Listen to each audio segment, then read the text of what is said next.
What's going on, y'all? We live, baby. We are live and direct. Machiavelli Mills TV.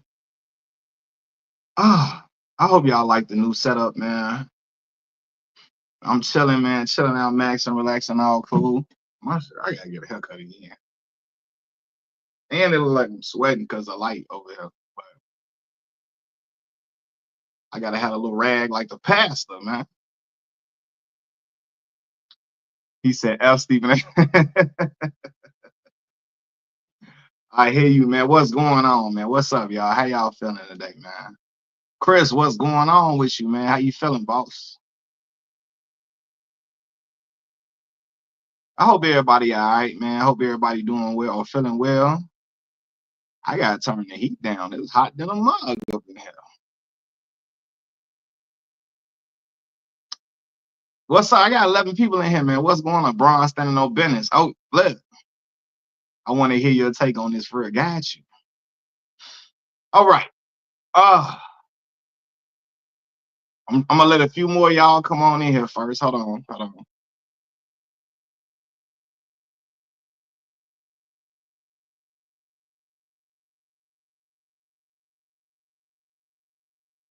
What's going on, y'all? What's up? What's up? He said, good brother, and Chili as we speak. Three. I get you three for me. All right, listen, I'm gonna be your entertainment, Chris.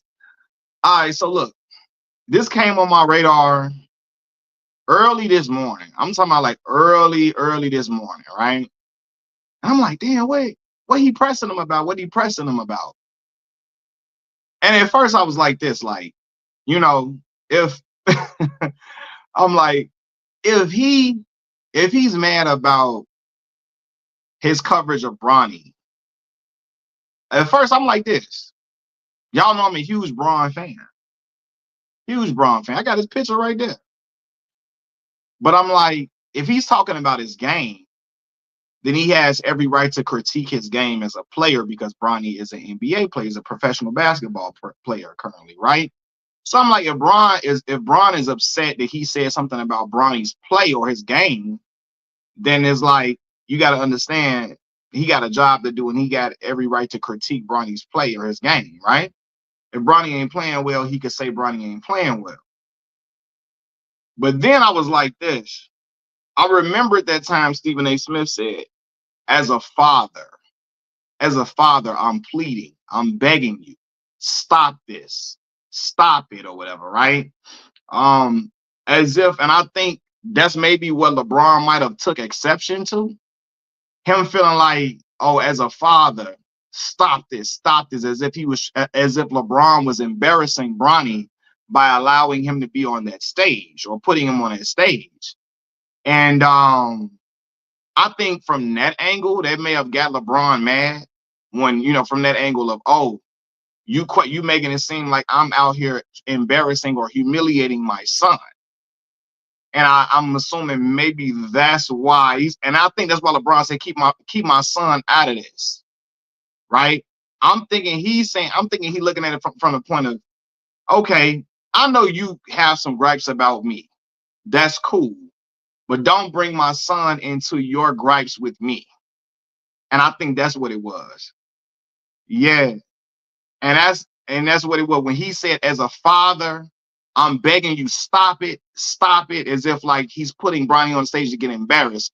That's when LeBron took it personal. And that's when he brought it to him. They act like Bronny can't grow. Kobe only scored 7 points his rookie year. Yeah, for sure. Like, and Kobe and Bronny at two different levels, of course. So Kobe Bryant was a man child for sure, right? But Kobe had lapses in the beginning seasons and the first 2 seasons of his career.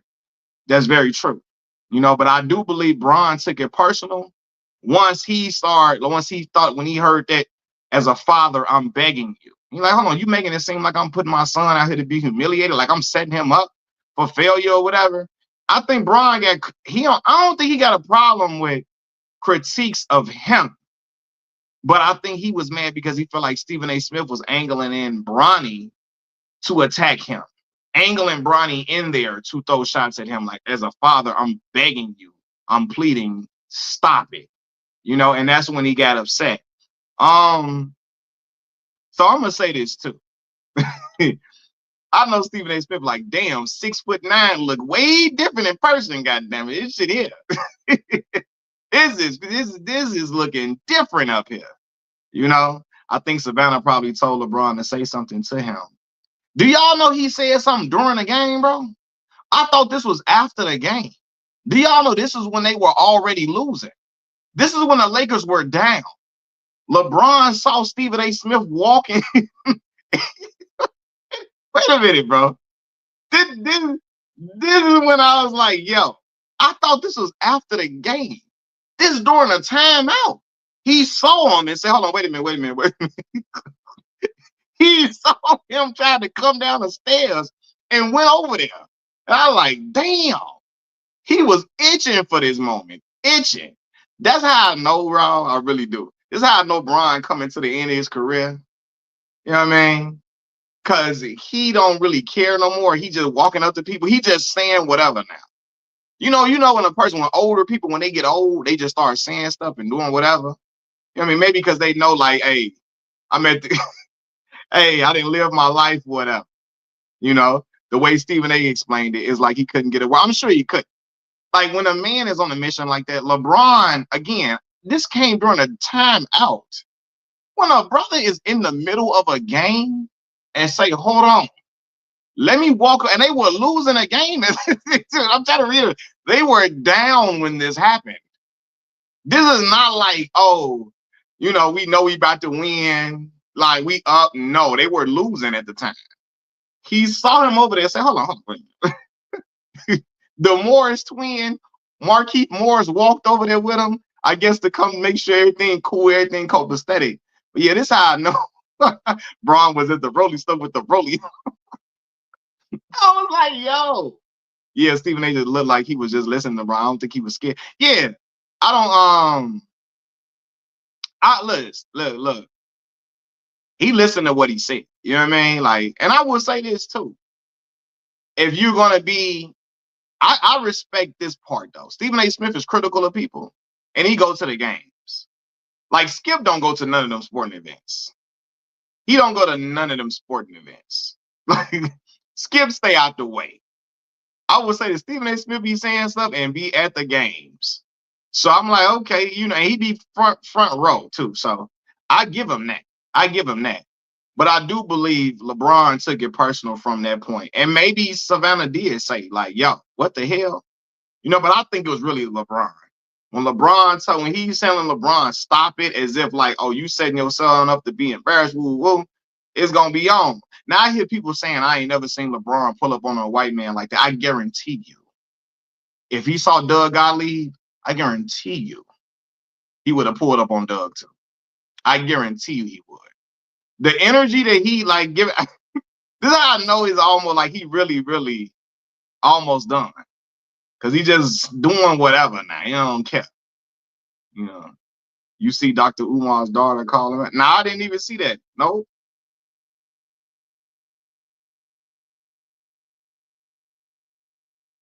He said, something else. I couldn't wait to hear you talk about it. Listen, man, I seen this early this morning, y'all. And I'm like, man, I was tired as ever. I'm like, I'm going to come on here later on and talk about it. Stephen A. Energy was off today on the show. I could tell Stephen was hurt. Yeah.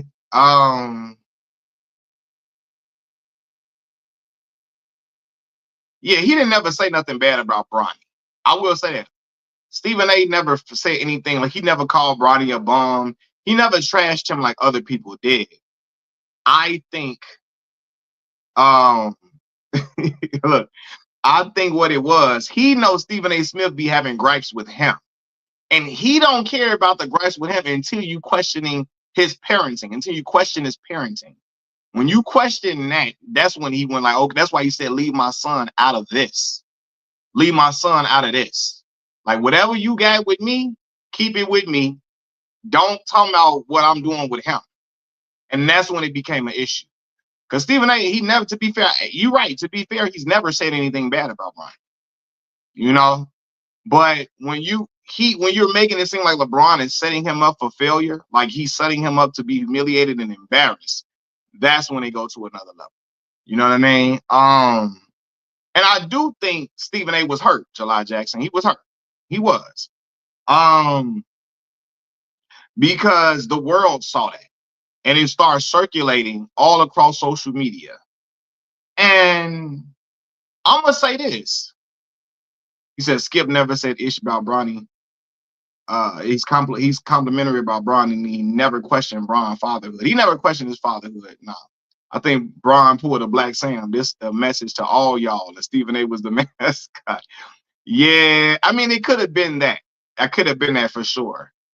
I do believe Stephen A. Smith was hurt though, because a figure as big as LeBron James saying doing that to him, that is like Stephen A. ain't never. He's always had good relationships with the top NBA players. Always. Kobe Bryant, Michael Jordan, Carmelo Anthony. They all got good relationships with him. They got his number personally and all of that. And with LeBron, he don't got a LeBron number. And then, for LeBron, it like LeBron was pulling his card. Even LeBron, that was on everybody in the Lake organization when they had Bronny played in Philly. Even LeBron's fault a little. I mean, how many minutes did he play that game though? I don't even remember really how many minutes did he play that game? How many minutes I don't even remember. And Kevin Durant really don't like Stephen A. He really don't like him. It'd be weird though, because then he'd be on a podcast 1 minute. Ron don't care about people.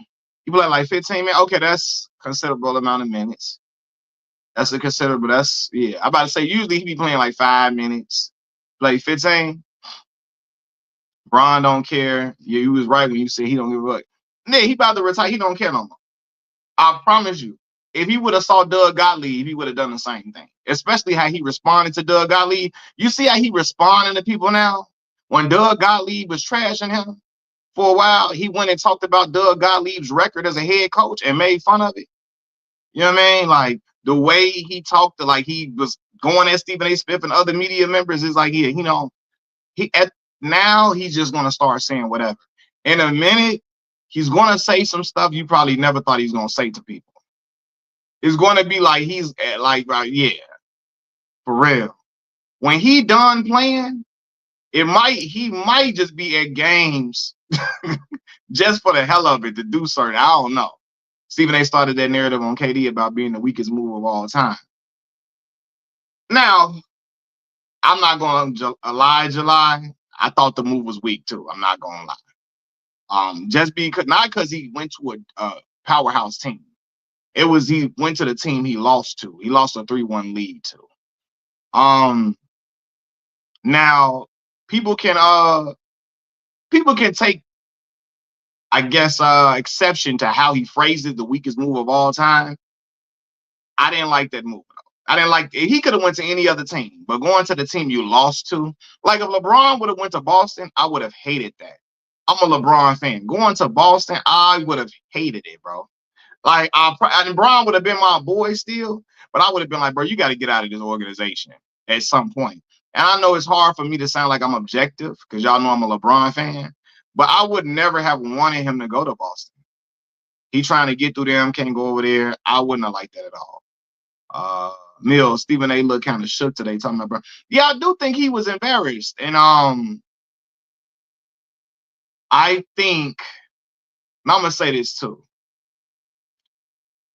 He ain't never had that happen to him in public like that. And from the face of like LeBron not the best player in the league, but he's still the face. And I think it was embarrassing for him. And then I think the optics of it. When you see a black man, like he chastised the black journalist, I think he looked like, oh my God, it's looking crazy. Like, I think he looked at it from that angle too, like, damn. Because he didn't want to talk about it. I don't think he wasn't going to talk about it had it not went viral. But when it went viral, and he like, oh, we got to talk about it now. Now everybody want me to talk about it. And that's what he said. But I don't, like, Bron would have said that to any, not just Stephen A. Smith. He would have said that to a lot of folks had he seen them. You said, yeah, I agree. I think it was a weak move, but saying it's the weakest move ever on national TV is stuff. It did stick to him, right? And I said maybe the wording was bad, the weakest move ever. Yeah, it did stick to KD. KD, he been fighting against that since that happened, truthfully.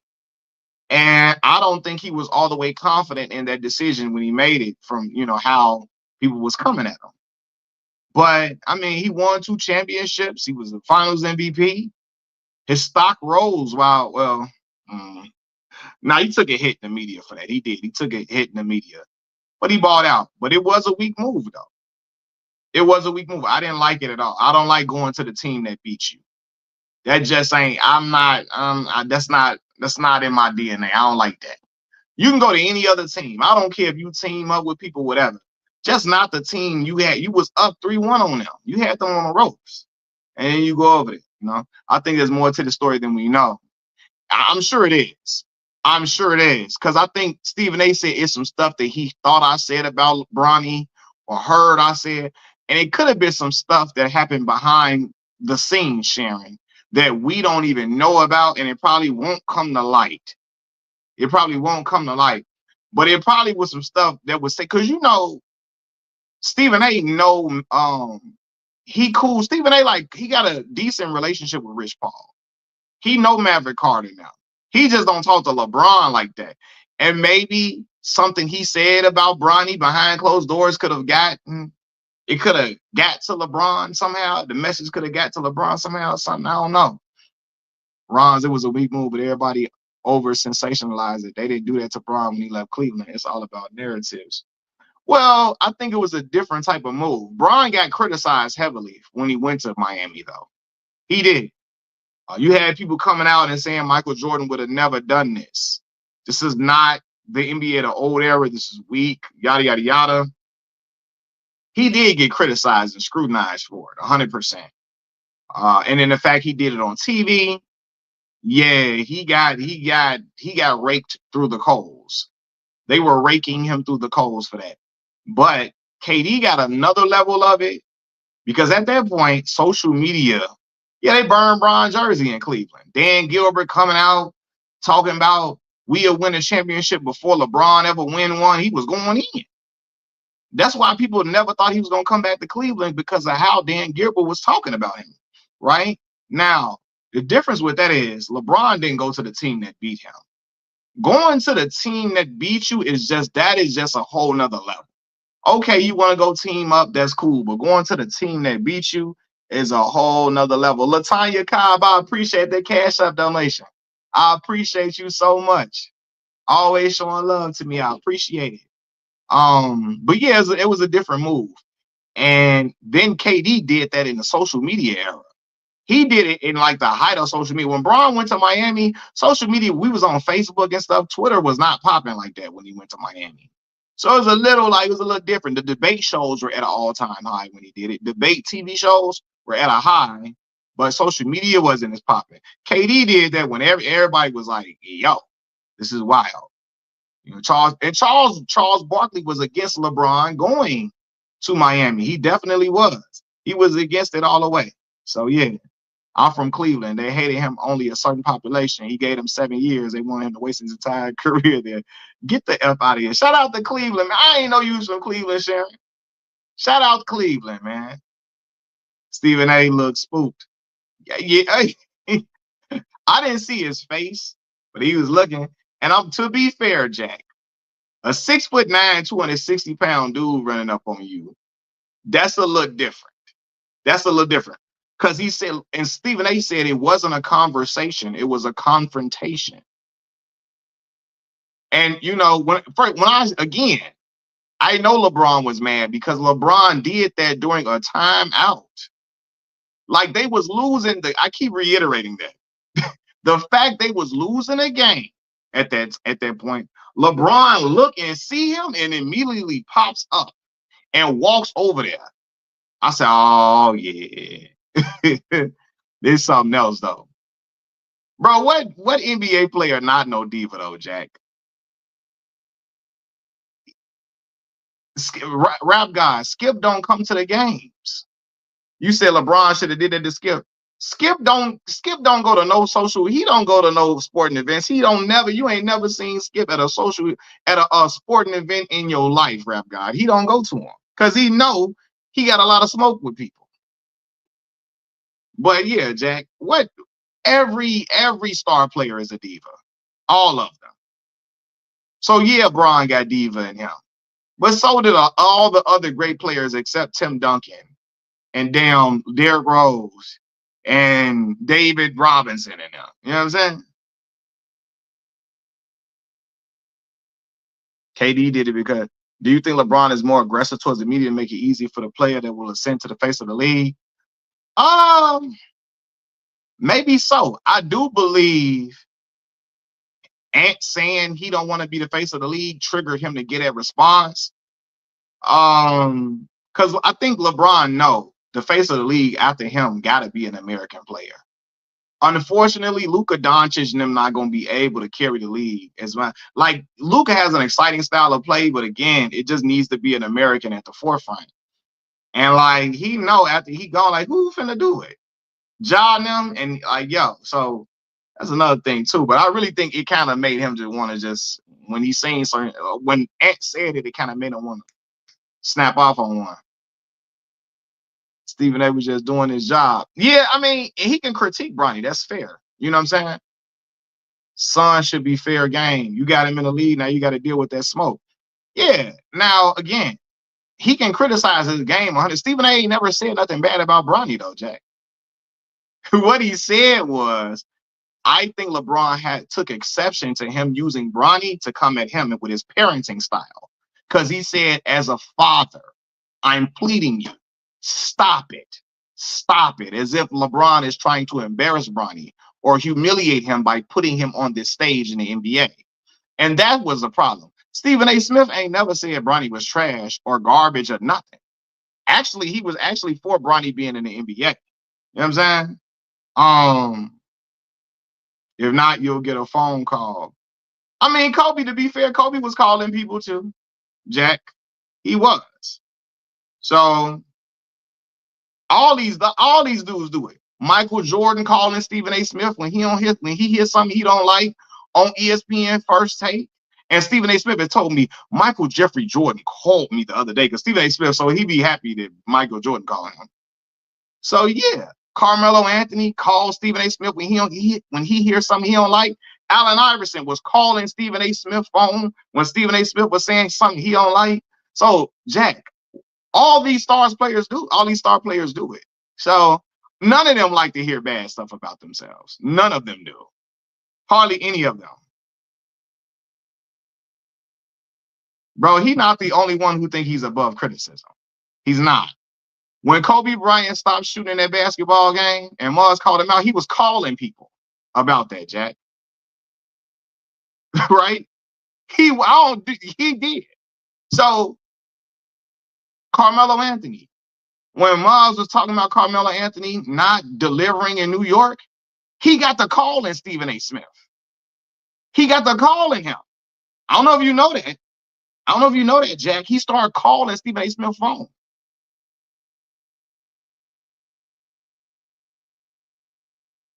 Right? So all them do that. All them do that. Kobe did it. I'm like, what you go? OJ did it because y'all be making stuff seem like it's exclusive to LeBron James. It's not. All of y'all favorite star players was doing that stuff, calling reporters, pulling up, trying to talk to them, get them on the phone, get put in rooms with them for saying certain stuff about them. All of y'all favorite players was doing it except Derrick Rose. D-Rose Pooh was the only one that really didn't give a fuck what nobody was talking about. And Tim Duncan, them, Tim, Pooh, Jokic, they the ones that really didn't care. All of them was, y'all gonna be sad when KD go to the Lakers next year. Y'all, hey, KD better not. They gonna say he cheating. LeBron said he doesn't care about the career use. Bro, LeBron been getting criticized from the first since the beginning, that first stint in Cleveland. So yeah. He still tried to form a big three. Hold on, what y'all talking about? Oh, when Chuck went to Houston? Yeah, they did. They tried to team up. Even though he was out of his prime, still trying to team up.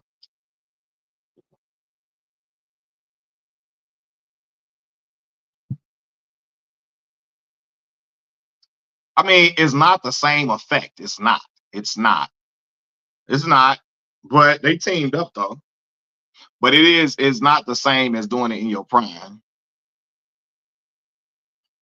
LeBron haters knew if Kevin Durant stayed low, the OKC LeBron will have more rings right now. Yeah, I honestly believe if Kevin Durant doesn't go to Golden State, I do believe that the Cavs would have beat them the next year as well. But I mean, if was a fifth, we all be drunk. So it didn't happen. So all I can go off of is what really happened, you know. But I do believe that they probably would have beat Golden State back to back. Had to get together because Kobe was dominating. So Jack, I'm gonna be real with you. Y'all might call me a hater. I think people be coming out with these Kobe Bryant stories because Kobe passed away. Now everything they did was because of Kobe. Now people just be wanting to have Kobe stories so bad. I don't think LeBron James was worried about winning because of Kobe trying to beat Kobe Bryant. He couldn't get out the Eastern Conference. He couldn't get past Boston. I don't think he was caring about what Kobe Bryant was doing. He knew he had to get that monkey off of his back. You feel me? Like if he didn't win no championship, he knew. I don't believe none of these dudes be making up Kobe Bryant stories. I don't believe none of them. All of them be making up Kobe stories. A lot of them do. I didn't heard people call Cap on, didn't Swaggy P called Cap on Lou Will story. His teammate, bro, I don't think LeBron James said, do you think LeBron James said, I got to win a championship or I got to beat Kobe Bryant? Which one? He got to win a championship. That was what he had to do, bro. Like, the criticism was not he can't beat Kobe Bryant at the time. That was not LeBron's criticism. The criticism was he ain't win no championship yet. And like, man, like, what? The criticism wasn't he ain't beat Kobe. They wasn't even in the same conference. It wasn't no you can't get past Kobe. It was you can't win a championship. You know what I mean? So they was not even in the same conference for that to even be like, you know what I mean? So yeah, people were, bro, you making up. Yeah, D Wade said what he said, but ain't no we were trying to beat Kobe. Maybe that was Wade goal. I don't know. I don't. I don't believe that he was trying to. I want to do this to beat Kobe Bryant. No, I gotta win a championship, bro. My legacy is on the line if I don't win. Not I want to beat Kobe. I want to beat the Black Mamba. No, I want to win a championship, bro. I don't know. I just don't believe that. I didn't believe when he said it. I want to beat the Black Mamba. I gotta win a championship, bro. Boston was smoking him. He was going crazy, but he couldn't get past them. He couldn't get past them. I gotta get to the chip, bro. You feel me? That man told you what LeBron said. Now you want to try to, because you don't want to be there with this. Did he say LeBron said that, or did he say we was trying to beat? I didn't I didn't hear him say LeBron said I want to get past Kobe. I heard him say, man, we saw Kobe winning. We got to get one. I didn't hear. Is that what he thought? Damn, Cole man. No, I got to get the championship, Joe. He said LeBron told him that. That what he said? They had the campaign. Yes, that's a great point. They had the campaign. LeBron wasn't even getting to the finals, bro. How he worried about beating Kobe when he can't even get there, bro? How he worried about beating Kobe? He can't even get there. Yes, that was the campaign. That was the campaign, the puppets. But how he can't even get there. How he trying to beat Kobe? He can't even get there. How is it he couldn't even get to the finals after 07. So is it, damn, I got at least, my thought would be, damn, bro, I got to get out this Eastern Conference, bro. I got to get out the Eastern, I got to get past Boston. Now, if him and Kobe was matching up against each other in the same conference and he couldn't get past Kobe, I could see him saying, man, I got to get past Kobe Bryant. I got to get past Kobe Bryant. LeBalco was supposed. Lisa, but LeBalco said, "Well, it wasn't LeBron's fault they didn't beat Orlando. To be honest with you, bro, that wasn't LeBron's fault. LeBron averaged, I think, 38 a game that series. I could be wrong. Didn't LeBron average 38 a game that series they lost? What really was happening?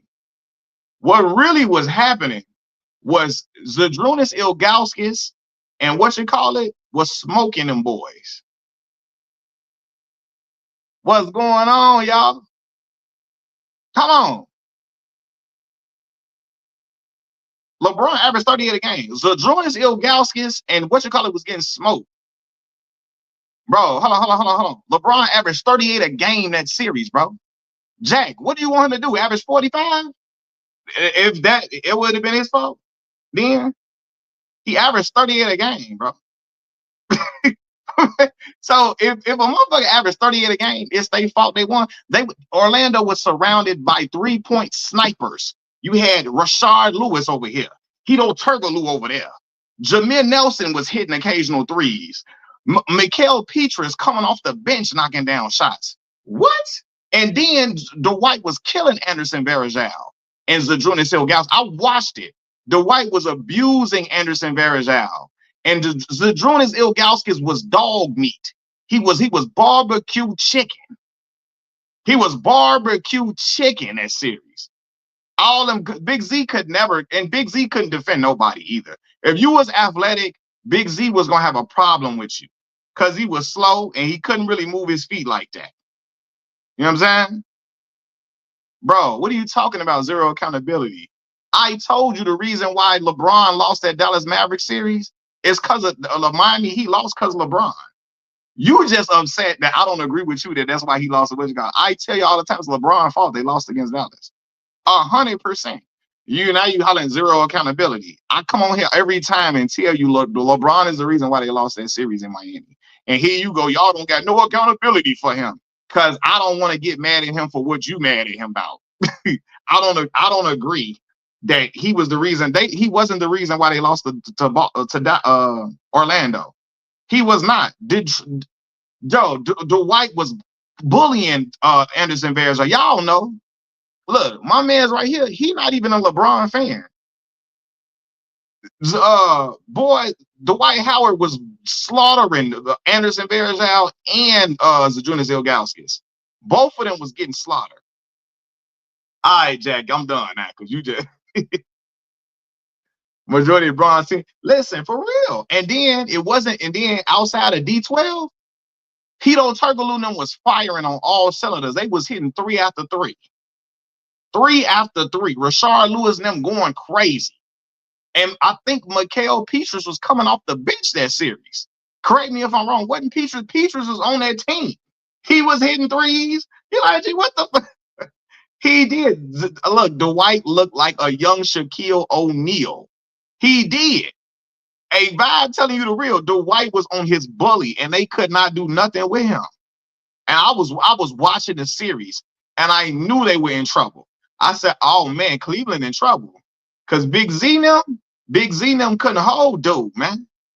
First of all, I gotta tell you, if you were any type of athletic, Zydrunas Ilgauskas them was gonna whoop on you. I mean, you was gonna get whooped on. You was gonna whoop on Zydrunas Ilgauskas. Somebody gave me a donation too. My bad, bro. Adrian, man, I appreciate the donation, boss. I appreciate it, man. That mean a lot to me, man. I ain't mean to ignore you, man. My fault for that. Said Kobe Bryant came to a Lakers team that was already making the playoffs. They just added Shaq. Easy path to a first ring. Look, now you look, you said it. Now that the Kobe Bryant, they gonna get mad now because I didn't read the comment. They finna get mad at me. That I appreciate you giving that donation though, Adrian. That mean a lot to me, boss. That mean a lot to me. But yeah. Yeah, Dwight Kobe was beating. You know why Kobe was beating them though? Why was Kobe beating them though? Jack, why was Kobe Bryant beating them? It was just Kobe that was beating Orlando?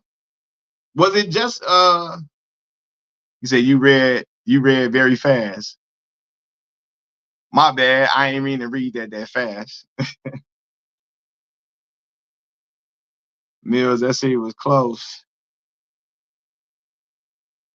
It wasn't a lopsided as you saying. I mean, nah, like it wasn't as lopsided as to me. It did look like that. It looked lopsided to me though. It looked lopsided to me just because how Dwight was abusing them in the paint. Yeah, Kobe had Bynum and Paul Gasol. So listen, I'm not, and that's my point, bro. Kobe balled out. He did. But that's my point exactly. He had the twin towers down there, athletic Andrew Bynum, Paul Gasol to neutralize that. Yeah, Kobe won. He did beat them. He did, right? He did beat them. But I'll remind you too, Kobe also lost against him in the finals too, though, bro. He came and redeemed the loss, but he lost though against them too. So it ain't like he beat Boston every time he played them. Yeah, bring that up too, because the Celtics exactly exactly talking in Griffin media. He act like Kobe beat them every time he played them. You know what I'm saying? Jack. Now you keep on saying this. Have you heard me say LeBron James the GOAT? Have you ever heard that on this channel? You ain't never heard that on this channel. Now you just projecting because you be hearing what everybody else be saying. 4 of those games was decided less than 7. Damn, I didn't even remember it like that, July. It looked like they was getting whooped because all them threes that was being hit and Dwight Howard going crazy. If you add 99.9% of NBA players, they'll tell you LeBron James. Actually, man, I think the younger guys might say that, but the older guys, they lean towards Kobe Bryant, except like Al Harrington. Al Harrington think LeBron better than Kobe. Lou Williams think LeBron better than Kobe and them. You got someone that come out and say it, but yeah. You got, but like I told you though, I think a lot of certain players truly believe Kobe better than LeBron. But then you have other people who I feel like they don't want to give any credit to people that played outside of their era. Kobe Bryant, like Quentin Richardson, he played in Kobe Bryant. No, he did. Yeah, he did. Quentin Q came in 2000. LeBron came in 3 years after that. Quentin Richardson is a LeBron hater all the way. But he's also a Jordan brand athlete. Q Richardson from Chicago. And then Q, he came in when Kobe started winning the championships. Kobe and Shaq went on that 3-peat run. This MF created super teams just to win chips. Yeah, I mean, he needed another. Cleveland wasn't going to get him no dog to come play with him, Jack. And then, I mean, Kobe Bryant started off with Shaquille O'Neal, which is a hellified thing to start with. Quentin Richardson, D Miles, main man. That's why he hate LeBron. Who had better shoes, Kobe or Dwight? I don't even know what Dwight's shoes look like, so I'm gonna say Kobe, 100%. But see, when you say that, July Jackson, why would he be mad at LeBron? Only reason he would be mad at LeBron is because LeBron posted that video when all his teammates was trashing him before he got drafted. And that video, he posted it on Instagram.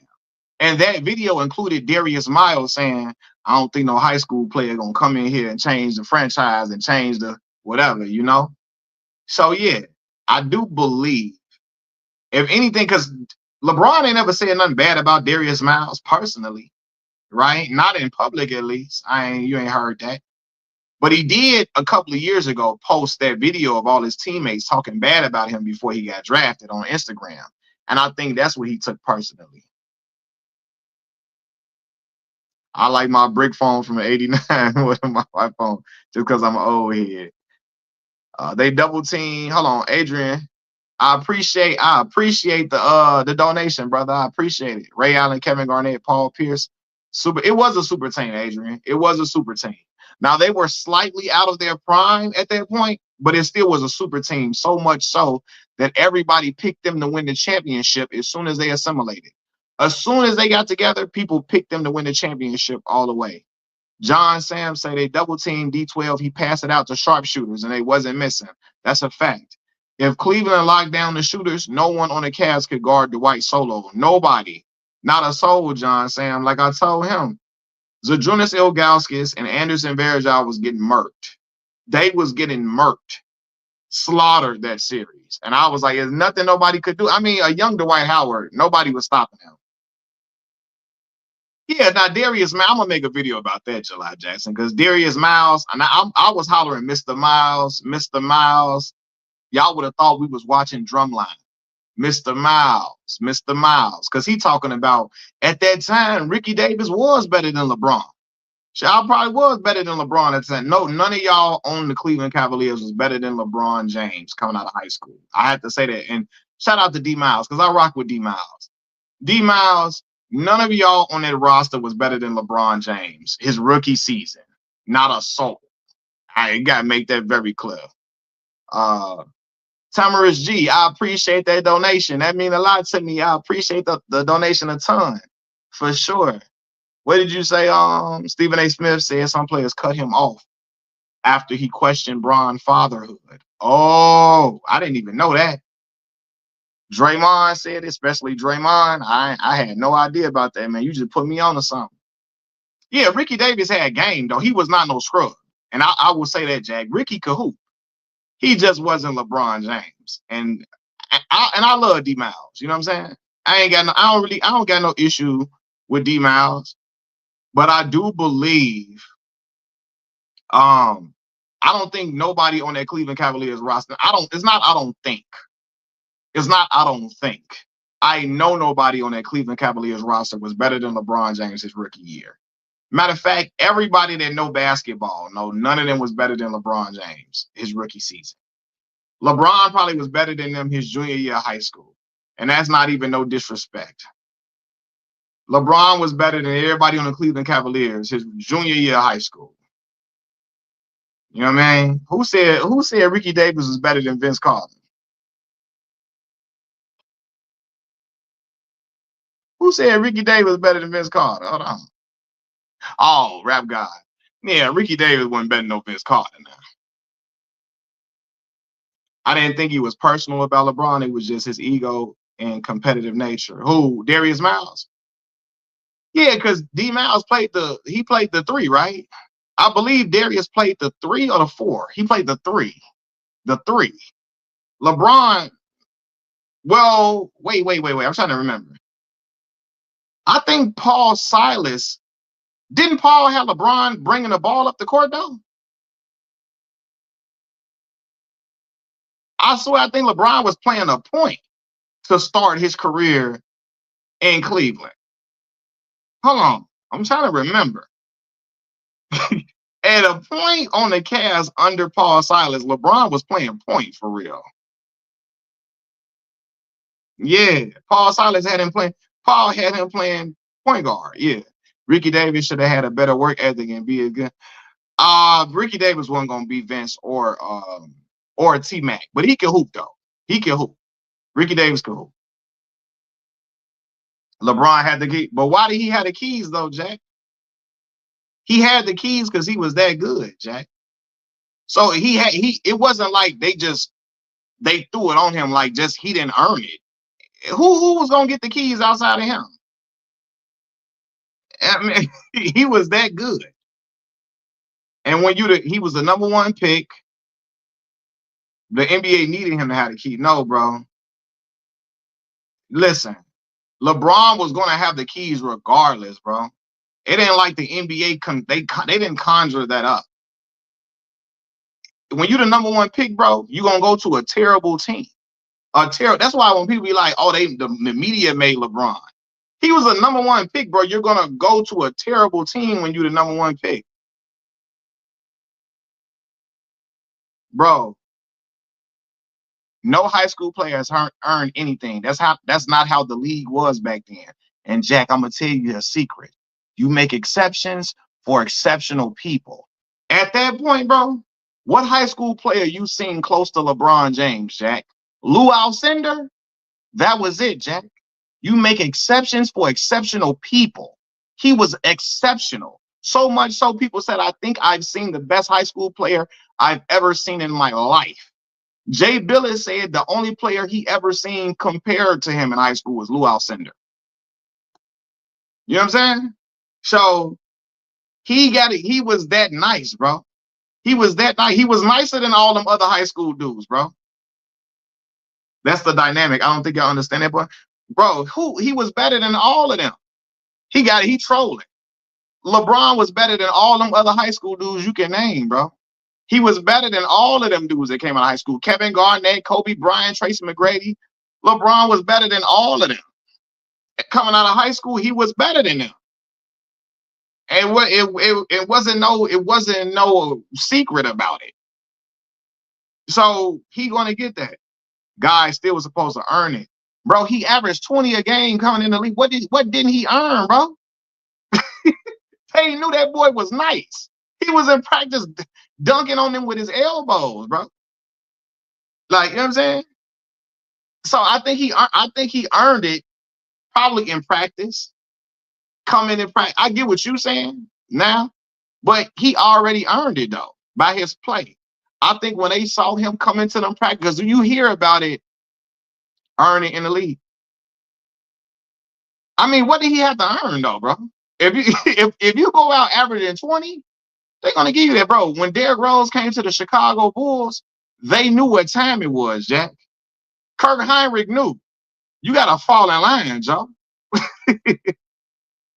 Kirk Heinrich knew. You're not gonna be starting at point guard no more, Kirk. I'm sorry.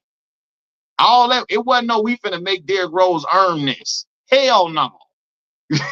19-year-old Derrick Rose is better than you, Kirk Heinrich. I'm sorry, Kirk. I love you, Captain Kirk. You're going to have to either play the two or you're coming off the bench behind that young man. We're not making you earn nothing. We're not making him, we're going to make him earn. No, he nice. He better than you, Kirk. So you got to sit down. You get what I'm saying? And don't say Derrick Rose wasn't in high school. He was 1 year removed from high school. He was 19 years old. That 1 year don't count. Poole would have came to the Bulls. He could have came to the Bulls fresh out of Simeon. And Kirk Heinrich was going to be on the bench. Ain't no, yeah. Like, what? Exactly, July. He went to the dang on Cleveland Cavaliers. What is it to earn on the Cleveland Cavaliers roster from anybody? It ain't like he didn't get drafted to the Lakers with Shaquille O'Neal. If he would have got drafted to a team with Shaquille O'Neal on the team, then he would have had to earn that. But like, ain't nothing to earn when you playing with Milt Palacio and damn Ira Newble, Ricky Davis, and Darius Miles now. It just ain't nothing to earn up in that type of Carlos no disrespect, Carlos Boozer could hoop, but what? You said Dale Harris. Yeah. Shaq said it took Kobe 600 days to figure it. That's what he said. Yeah, he was cooking NBA dudes already. They knew what time it was, man. So it wasn't nothing to really prove at that point, Jack. That's all I'm saying. Like, it wasn't nothing for Derrick Rose to prove when he came to the Bulls. Kirk Heinrich had to sit on that bench, bro. I'm saying, yeah, Sharon the Cavs was terrible. Sharon B said, even Gary Payne laughed when they asked him why Bron didn't get the freshman treatment. He said, did you see him? I didn't even know he said that. Sharon. I ain't no treatment for him to get. He was already coming in a man child, bro. Downhill, who finna step in front of him like that? Downhill, especially early LeBron James downhill was crazy. Yeah, Shaq did be talking. 600 days. Shaq just be talking, boy. It used to be a thing that freshmen and rookies couldn't play. Now that was true. That is true. That is true. But what Gary saluting LeBron got to do with him being a Jordan hater? Now that was true. Freshmen and rookies couldn't play, right? But I guarantee you, if them dudes had a LeBron James on their team, you better get up out of here with all that. Well, I know I'm lying because Larry Brown didn't even play LeBron James. Larry Brown didn't even play LeBron James, Carmelo Anthony, or Dwayne Wade on Team USA. So you do got some dudes that stuck in their ways about how things should be and who should play. Larry Brown would have gotten fired in Cleveland, Ohio, if he would have tried to bring LeBron off the bench and play him in little minimal minutes. He would have been fired at the beginning of the season. I'm telling you right now. Now, Jonathan Owen, he say stack. Oh, wait, what did he say? He hater. He sneak dissing Bron, but keep begging Bron to join the podcast. Did he sneak diss him again, Jonathan? Jonathan Stack sneak diss LeBron again? Man, LeBron didn't check Sony. Why you ain't talking about that? I don't know. Like, I mean, Sony don't be at the games. So, like, do Chael Sony be at the basketball games?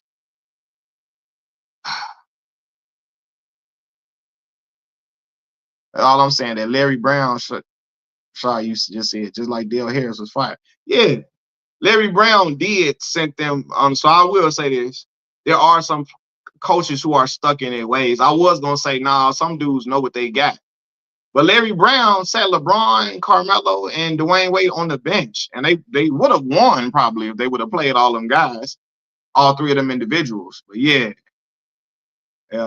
they would have won had they played all three of them individuals. All three of LeBron, Dwayne Wade, Carmelo played. They would have won. Said that was on-site energy. It definitely was on-site energy for sure. Pat Riley is definitely stuck in his ways, 100%. Pat an old head too. Larry Brown ruined that Olympics. He did. You know, a lot of people don't like Larry Brown. You know, when you get older and you realize certain coaches you thought were probably really stand-up guys were not really stand-up. You know, Jalen Rose couldn't stand Larry Brown. Like Jalen Rose wanted to Jalen Rose probably wanted to squabble Larry Brown. And Larry Brown was dirty for how he was doing him. Dirty for how he was doing him.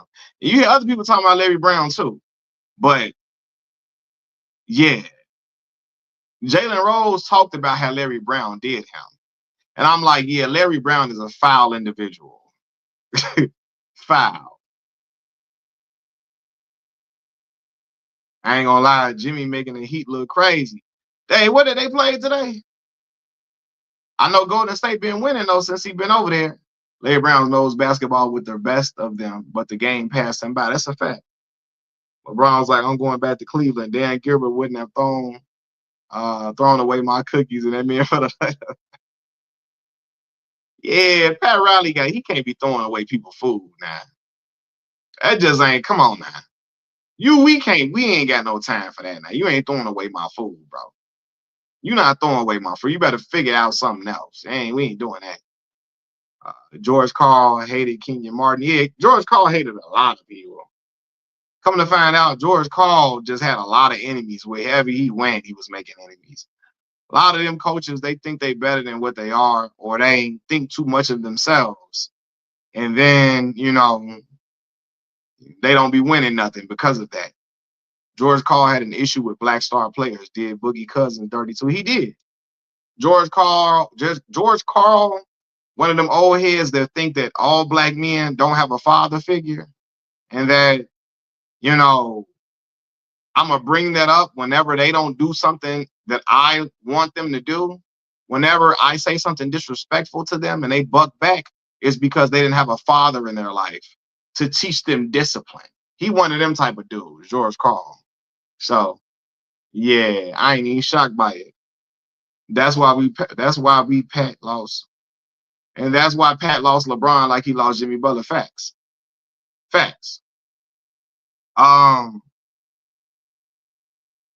Yeah, he think, hold on, Larry Brown was trash for that Olympics. The funny thing is, LeBron gets criticized for that Olympics, but barely got playing time. Yeah, he barely played. Him, Carmelo, and Dwayne Wade was buried on the bench.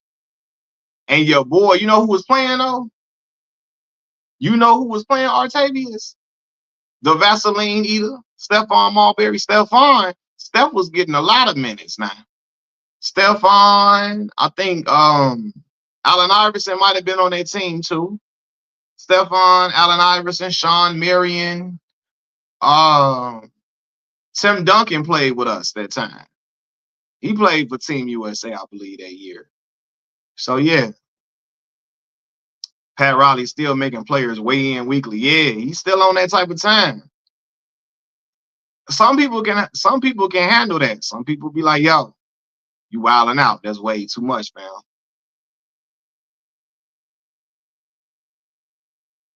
Yeah, players should be in shape. They should be in shape. But they're like, he want to weigh everybody. You got to do weekly weigh-ins if you on a Miami Heat roster. Hey, cool out, y'all. Cool out. If it look like I'm getting pudgy, all right, cool. But all that, man, come on now. Larry Brown didn't like playing young dudes right away. Yeah, and that's why Carmelo Anthony would have never worked over there in Detroit. Carmelo probably would have been ready to fight Larry Brown. He might have pulled a Latrell Sprewell on Larry Brown. All that, you young, you shouldn't play. Carmelo probably looked at him like, yo, I just won the national championship. I'm not trying to hit it. Y'all need some scoring on this team. Y'all need some additional scoring. I can do that. Because of that 94 playoff game, I don't blame Pippen for wanting the ball at the end of the game. He was the star, but Phil calls the plays for Kukoc. Yeah, he did call it for Kukoc. And what you call it? And Scotty was heated about it. Scotty was mad as hell about it. So I don't blame Pippen for. Oh, I'm reading the same comment over. Darko was trash. Yeah, Darko Milicic. I don't know, like, was Darko killing it over there that much that they drafted Darko? Larry Brown did right. He didn't play Carmelo in 04 in the Olympics. So you know he wasn't going to play him on the actual roster. So that's a fair point. I never thought about Larry possibly holding Melo back. Yeah, like Larry Brown don't like people that think they good already too. And Carmelo knew he was good. Larry wants you to be like meek and mild for real, unless you all he got. Now Allen Iverson was all he had. Him and Aaron McKee, scoring wise, that's what he had to go through AI. But Larry Brown would have looked at Carmelo and said, I got Rip Hamilton, I got Chauncey Billups, I got Tayshaun Prince. Hey man, yeah. And then Rasheed Wallace eventually got traded to them. He would have probably told him, hey man, look, I don't care about how much you can score. Because I got some other dudes that can score too. That none of them can score like Carmelo Anthony, might I add. None of them individuals I named can score like Carmelo Anthony, but yeah. And Melo worse than AI attitude-wise, for real, if we being honest. What do you mean, like not wanting to buy into the team aspect of certain things? That Olympics team wasn't even the original roster either. What was the original roster?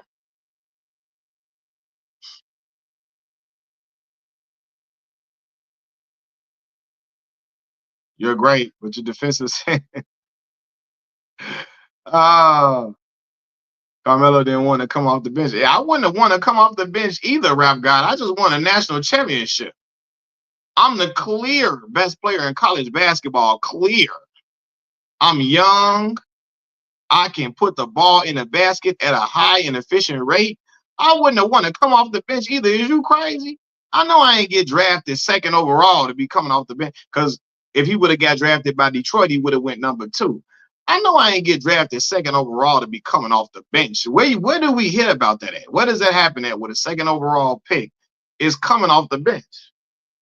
That don't happen unless the dude garbage. Larry Brown had Roger Bell on the bench in favor of Jermaine Jones.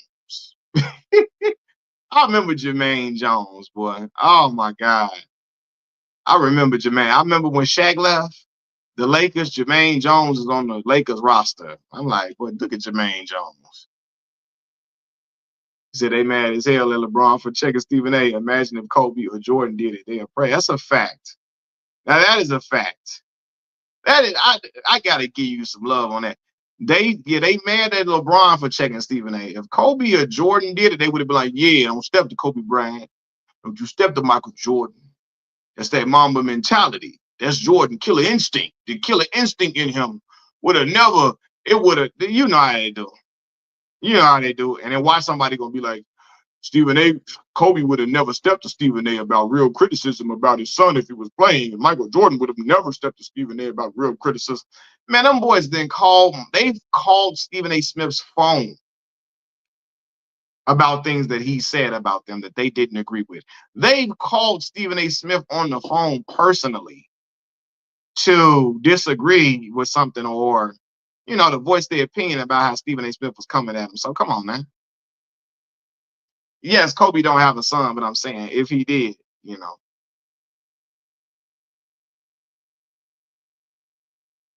said Shaq, Kobe, KG, J Kidd, Ray Allen, just to name a few, were supposed to be on the team, but injuries and the stuff with Iraq started around that time. Plus, Shaq said he didn't want to play for Larry Brown. I didn't even know that. He said that? Man, Muzz don't like Larry Brown, boy. For real. You said Iverson and Melo are analytics. I'm sorry, analytics. I don't know why I'm stuttering. Like, what the hell? Michael Malone came from the Larry Brown tree. Dang, Mike Malone was. He was. I don't blame LeBron for checking Stephen A. He took a shot at him as a father. He was out of pocket. Mamba mentality, snitching on teammates in travel and not shooting at all in the game 7. I like Kobe, but he didn't get too many. Man, that's all I be saying. Was Kobe Bryant a guy who shot without a conscience? Yes. Was he a perennial all-time Pantheon great? Absolutely. Was he a certified dog? Absolutely. But he had a lot of moments where that Mamba mentality, where they talking about, he had a few moments where you like, hey, y'all gotta stop acting like he didn't have some moments where that wasn't too pleasant. It wasn't too on brand for that Mamba mentality mantra that he lived by. He had some moments that was not on brand for that too. And they act like Kobe never did. He never gave up. And even when they lost to Boston, July Jackson, in their closeout game where they got blown out by the Celtics, Kobe Bryant took like 3 shots in the second half. He took 3 shots in the second half of a closeout game where they eventually got blown off the floor. Kobe Bryant took 3 shots in the second half of that game 6 against Boston in 2008. If you think I'm lying, go look it up. USA basketball revamped the whole Olympic formula after Larry Brown. I didn't even know that. I seen people like Stephen A. and Anton Daniels talking about Braun soft and weak for that. Let's be for real. None of them dudes don't even watch the game like that. Y'all these fake alpha males. They always be talking about, I'm alpha male. Man, dog, shut up. If he would have came up to them, they would have been on the same type of time. I ain't trying to hear that. Anton Daniels, I don't even know if he even watched sports. Like, for real. I don't even know if he even really watched sports like that if he talked crazy. Larry Brown accomplished everything there was to accomplish in the game, but he was stuck in the 70s and 80s era. Yeah, that old 70s, 80s stuff, man. Come on, man. That's crazy, man. Such a big belt on them Lakers. For sure. Hubie Brown, I fool with Hubie. Hubie Brown was a real one. Real one, man. He'd be like, now you see that right there, the backdoor cutting of such and such is why this team is ahead. You see Derrick Rose's ability to shield off the defender with his body and contort his body. I'll be like, man, for real. Shout out Hubie Brown, man. He give real basketball analysis. He's a color commentator that explains why the play worked, why it didn't work that time, why the team is ahead, why they came back from being down, why they regained the lead, or he break all that down. Only thing Anton talk about is women, men, and politics. Yes, Anton Daniel, all he talk about is why all he talking about is single mothers ain't this, that, and the third. Why men should tell women they the prize. And Donald Trump. That's all he be talking about. QB was the first to say behind the scenes back pass was not flashy but necessary. Yeah, for sure. QB forgot, yeah, he did. QB forgot more basketball than we will ever know. That's 100%. Hubie Brown, I love Hubie Brown. His color commentating was outstanding. Hubie Brown, boy, he be breaking it down. Hubie a legend. Jerry Sloan was stuck in his ways. Yeah, I heard. Him and Darren Williams did not get along, boy, at all. Plus, dudes like Anton getting mad at LeBron for defending himself as a father. They ain't fathers, or they issue, or they issue fathers themselves. I can't say the word, but yeah. Well, I can't say it, but sometimes YouTube be acting funny. Jay Smooth, man, I appreciate that donation, brother. That mean a lot to me, man. I appreciate the love you've been showing to the channel too, man. You say Stephen A, Skip, and others made a lot of money at LeBron expense. Yeah, a lot of people get paid for those LeBron critiques and LeBron videos and LeBron content. So yeah, they've made that that was a part of their package. And I'm not saying Skip isn't a good journalist, but Skip, his whole shtick has been going at LeBron James.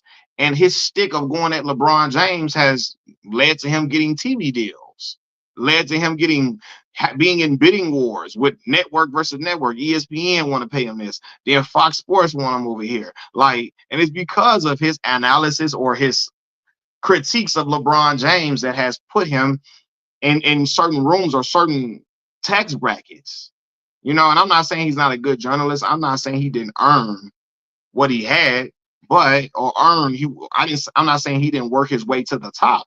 He did, but in order to become that TV megastar he became, it was due to them critiques of LeBron James, and he was critiquing LeBron James from day one. From day one, he was against LeBron James. And he was the first one to really go at LeBron publicly like that, so much so that everybody knew he did not like LeBron James. He didn't root for him. He was anti-LeBron James. So, yeah, once KG and Paul came, he was washed. What are you talking about? Darren Williams, yeah. Yeah, Darren Williams in the Utah Jazz uniform, way greater than Darren Williams in the Brooklyn Nets uniform, for sure. For sure.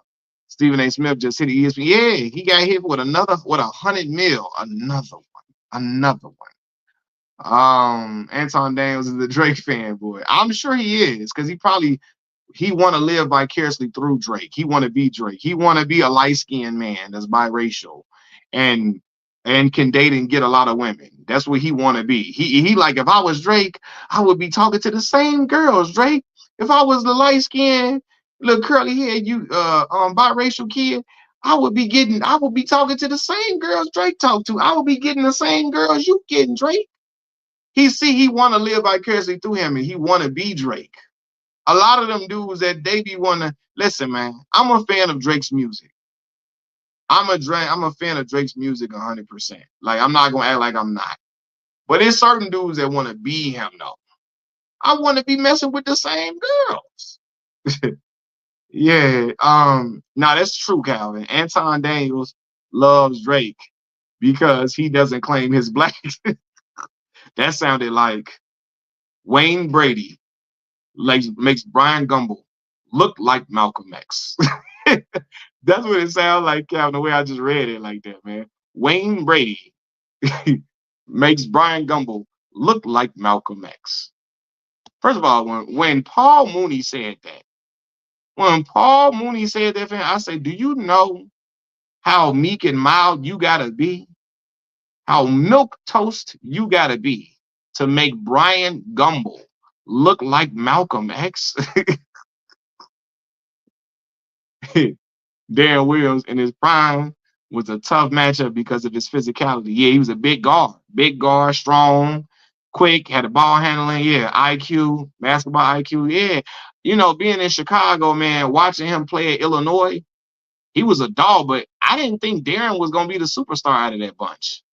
Truthfully, I didn't think Darren was gonna be better than Luther Head, because Luther Head was the leading scorer on the team.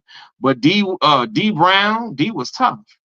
But Darren proved to be the one. That's why he got drafted. I was shocked when Darren went number 3 overall. When Darren went that high, I was shocked. I was happy for Darren. I'm like, damn, they taking Darren number 3?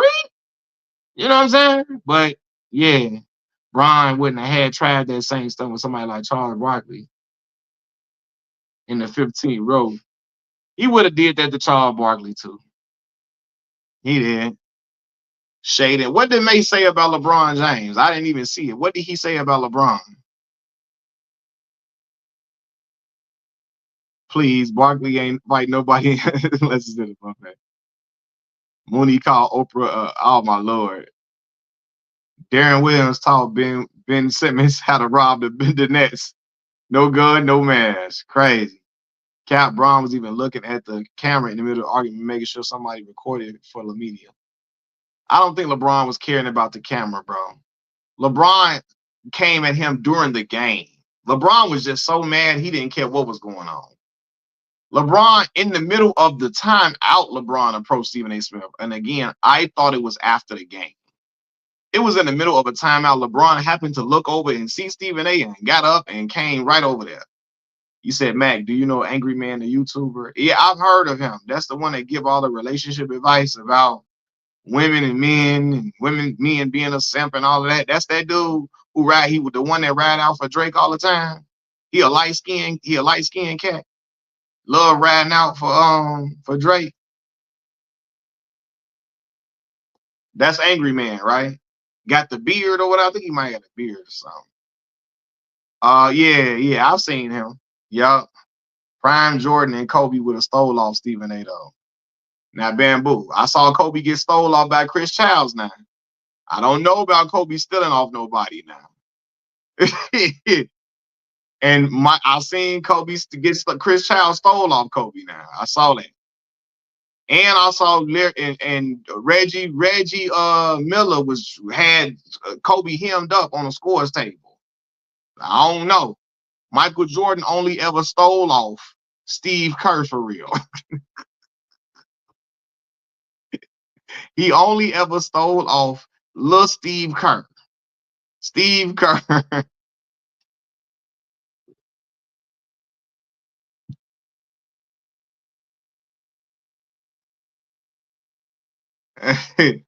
He's hello, what did he say? What's up with the media? So Stephen A. Smith went out LeBron father. Hello. May said Jordan delivered while his father died. He had the flu. Jordan delivered, which is why we wear Jordan instead of LeBron's. Now we wear Jordans instead of LeBron's because Jordan has a better shoe than LeBron. He has the flyer shoe.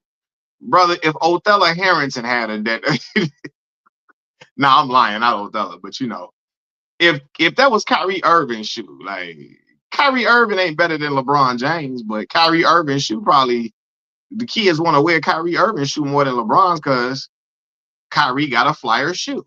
You know what I mean? So the Jordan shoe is fly. It's fly. I'm not a Kobe fan, but Oprah deserved. Oh, that was after. Okay, that's what happened. Yes. Stephen A. Smith stood right in there in Bron's face and didn't flinch once. I mean, that's cool. Ain't nobody saying he got to be scared of LeBron James. You know what I'm saying? That's cool. Jordan was fake dude, was tough with dudes he knew wouldn't clap back. Yeah. Because I like Mike doing that to Horace Grant was crazy, though. Horace Grant, man. Isaiah Stewart. Man, I'm tired of Isaiah Stewart. He always almost about to fight. Isaiah Stewart, every time I look up, he do more almost fighting than hooping. I have not seen one basketball clip from Isaiah Stewart. Every time you see him, he hold me back, hold me back. He always almost about to fight somebody. Don't he got an MMA background? He gonna have to do something. I'm tired of all this almost fighting. He got to bust off somebody or something. Like he always, he always hard fouling people and almost about to do something.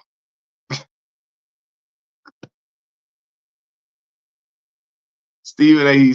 and Skip gonna do a podcast show together. Oh yeah, man. Stephen A. gonna talk about this on his podcast.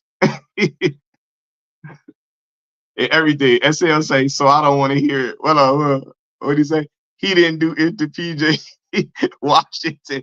Yeah, PJ right there. Every time, bro. Isaiah Stewart, he just a top goon.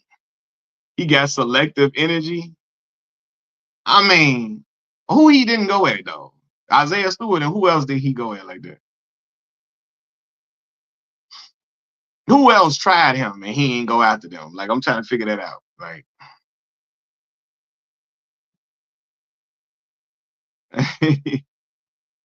LeBron made Trump lay off.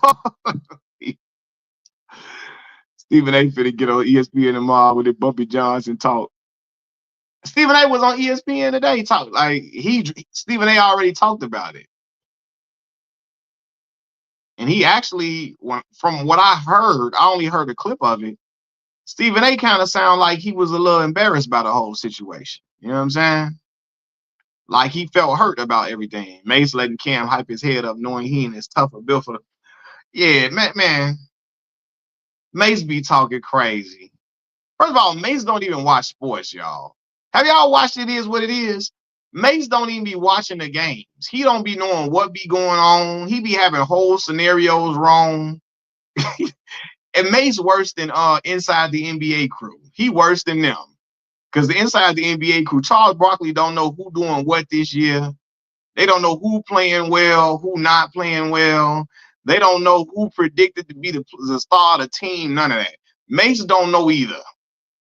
Mace don't be knowing nothing about the games. That's why I be like, what? They do this sports podcast and Mace don't know nothing about none of the stuff that's going on. Cam was punching there when Dipset walked. Tank out. Yeah, he felt the way about it. If Tank would have won that fight, he would have been, you know what I'm saying? But since Tank got that draw, that was his time to throw a shot at Jim and Jewels.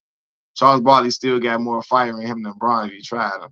That old school Chuck. Nah, Chuck's still a fighter. He a rumble. You know what I'm saying? But I don't think LeBron is no punk at all. You know what I'm saying? I don't think that at all. Stephen A. loves this. Being the center of a story is what he lives for. Stephen A. liked to be the main character. I remember when he was walking into the arena. You remember that day he was walking into the arena, everybody speaking to him. Stephen A. act like he on the team. What's going on? How you doing? What's going on? What's going on? What's up, man? What's going on? Y'all remember he had that purple suit on and he was walking into the arena and walking like he was one of the players. He was walking like he was the star player on the team, and everybody, hey, Stephen A, what's going on? What's going on? What's going on? What's going on? Like he was too cool for school, walking with a bop. Walking with a bop and everything, boy. Y'all remember that when he walked into the arena? He had main character syndrome so bad. Molly Caron, what's old girl, man? Oh, light-skinned girl. She a little fine, too. What's old girl name that be doing the covering basketball? Light-skinned old girl on ESPN. She be covering basketball. What's her name, man? She a little fine. Molly Caron, the woman. I forgot her name, man. What is that woman's name? What is that? What is a light-skinned woman name they be doing WNBA coverage? What is her name, man? I'm really drawing a blank.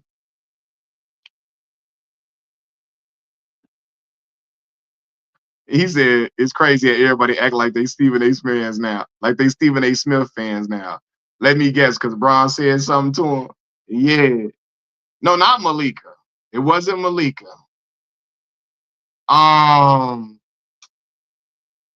What is that girl? Not Malika.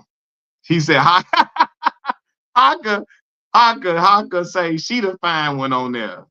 You on TV? Hey, look, Haka, they got to get you on there now. Andrea Carter. That's her name, Calvin. Calvin got it. Andrea Carter.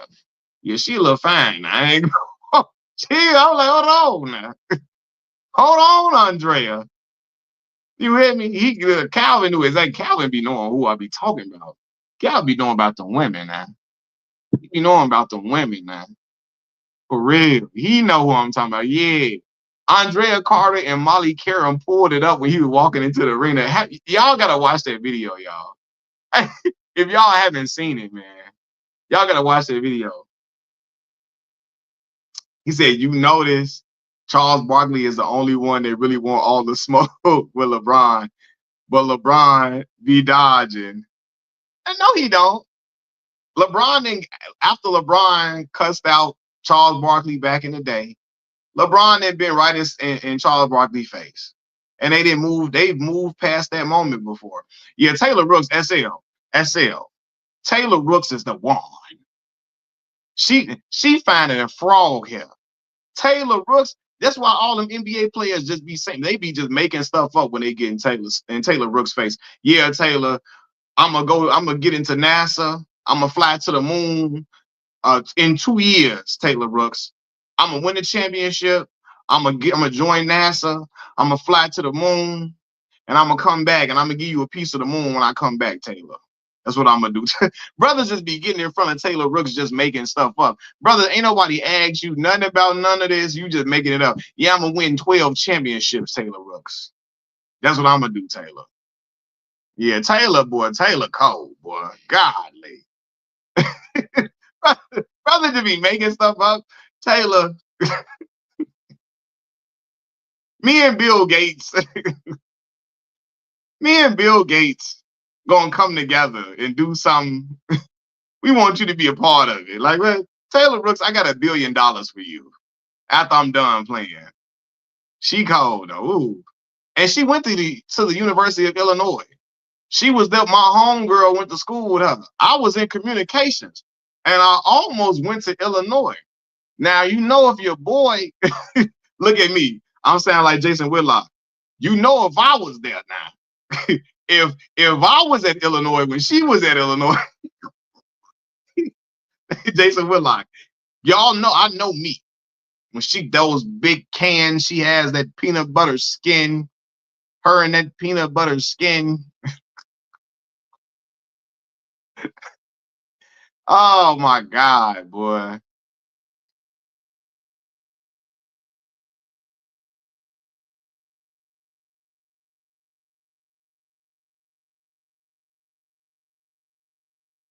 He's have a breastises. Breastises. Oh my God. Taylor fine though, boy. That boy, she cold. What? Y'all know y'all see Taylor Rooks, y'all foaming at the mouth. All the brothers in here talking about they don't eat booty. Y'all get with Taylor Rooks, you're doing it. You're doing it. And don't sit up on here lying either. Don't sit on here lying. You get with Taylor Rooks, you eating booty. You're doing it. Y'all think Chuck gonna throw KFC buckets at LeBron? No, he gonna give him a 2-piece combo at 55. He said, arf, arf. You're doing it, 2 cents. They lie. If they say they not doing it, they lying. They lying. I know they do. Oh, sit up on here lying. Brother say, I ain't doing that. I ain't doing. No, I ain't no. July, you gonna do it. July. If Taylor Rooks was up in there, you gonna do it. You ain't gonna tell us you did it, July. You ain't gonna tell us you tried it before. You gonna think about it. You gonna say, damn, man. I'm gonna do it. I ain't gonna tell nobody. I'm gonna do it. You gonna try. You gonna try. In July, it's okay though. It's all right. It's all right. Hey, SL say I'm all in. It probably smell like vanilla. I'm sure it does. I'm sure it does. Hey, you hear me? She put that smile on you. You're doing it. You're doing it. He thought I don't normally eat booty, but Taylor Rooks is the exception. He said meal's crazy. I can't go out like that though. I hear you. Hold on, July. July. July, you in your 30s? You in your 30s, right? You in your 30s? All LeBron would do is call his teammates to help him, like Marty. July, you in your 30s, bro? Well, how old are you, July? How old are you, July? How old are you?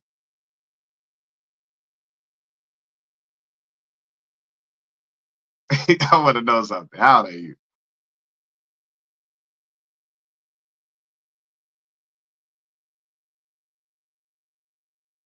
You in your 20s? Oh man, you young, brother. You young, brother.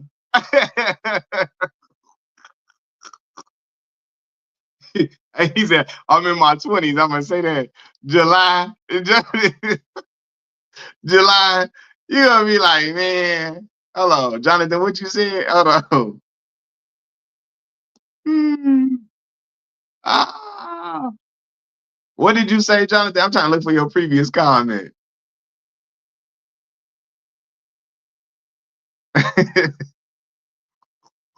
Hey man, why I'm on here clowning with y'all, bro? I just came here clowning. I mean, how was LeBron Stanley? Hold on, Jonathan, what you said? You said read your comment. I'm trying to see where your previous comment at, man. What'd you say? Repeat your comment, Jonathan. I feel like I can't even find your comment. This is the comment we need on a Friday night after work. Yeah, like what? July gonna stand. July, when you get in your 30s, brother, you gonna stand on that business. You know what I'm saying? Oh, you tell the hey, Jonathan, you on here wilding, bro. Jonathan, you on here wilding up in here.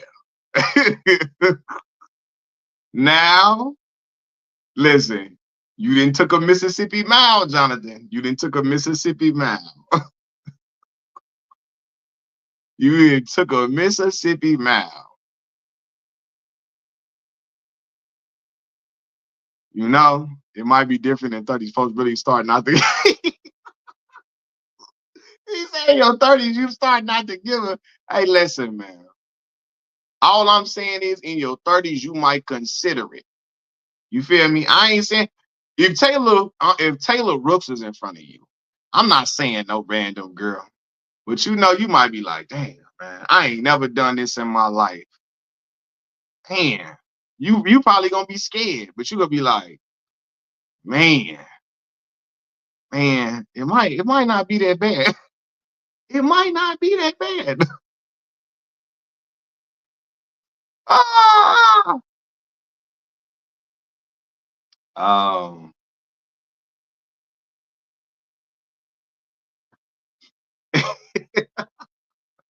July 30th hitting different. Ah! Oh my God. Yeah, it's gonna be getting different. Man, I gotta get on my Patreon and start talking to y'all about some other stuff that I can't talk about on YouTube, man. I gotta hit my Patreon and get back. I gotta get that back active, man. I gotta get that back active, brother. Oh, Ramirez, you say my guest just announced on the Breakfast Club they're doing last Friday too. Won't be the same. Yeah, man. A lot of people are deceased, man. John Witherspoon deceased. Debo deceased. Ezel is deceased. Um, Bernie Mac is deceased. Well, Bernie Mac ain't been in the one since the first one, but you know, yeah, man. He said first time I seen Taylor Rooks, I was like, well, I'll be damn, man. Yeah, man. I'm glad to see you on here, Ramirez. It won't be as bad as long as it clean. Hey, y'all crazy, bro. She had no not show. Did you hear when Gilly asked when he asked Adrian Broner? He said, "You fresh out the tub or fresh out the club? You eating it?" You know what I'm saying? Just make sure, just make sure Taylor Rooks is fresh out the tub. Y'all gonna be all good. Make sure she fresh out the tub. Patreon all after dark. What? That's what I'm finna do. Patreon after dark. That we finna talk on there, talk wild on that mob. I'm talk wild. Patreon after dark. I'm gonna talk wild on that. He said, Adrian Brown said, I don't, I don't be knowing. He said he don't be knowing. That's what he said. He don't, he don't be. I don't be knowing sometimes. Yeah, I like L Duncan, my boo too, man. I be looking at L like, man, L got that flavor on her, man. I don't know, man. L got that flavor, that sauce on her, boy. What? You feel me? L look like she'll take this young man and have me slow dancing with her. I slow dance with L Duncan, boy. I'm talking about slow dancing like your mama and your daddy used to do back in the day. You hear me? I'm talking about slow dancing off slow wine, Tony, Tony, Tony. I'm what? Tony playing. Slow wine. You hear me? I'm finna, oh, with Raphael Sadiq vocals. You know, I'm doing it. What? L Duncan, I'm holding L hand outside, kissing L in the mouth outside. I don't care. I don't even really like PDA like that. I'm not really a PDA guy like that. I'm kissing L Duncan in the mouth outside. So I can't wait until he gets his 5 rings. This at 40, especially with his son, people would be mad. Oh man, if he win a championship this year, hey yo, YouTube gonna hate to see me on here. I'ma act a fool. Hey yo, y'all thought y'all see me. I ain't had no YouTube channel since no, I had, well, LeBron won in 2020. I had that one. My bad, y'all.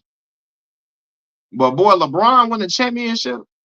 He won the championship this year. Y'all gonna see me act a real fool. I'm talking about plum fool. Hold on, my contact lens acting up. What's the chick's name on the Chennai?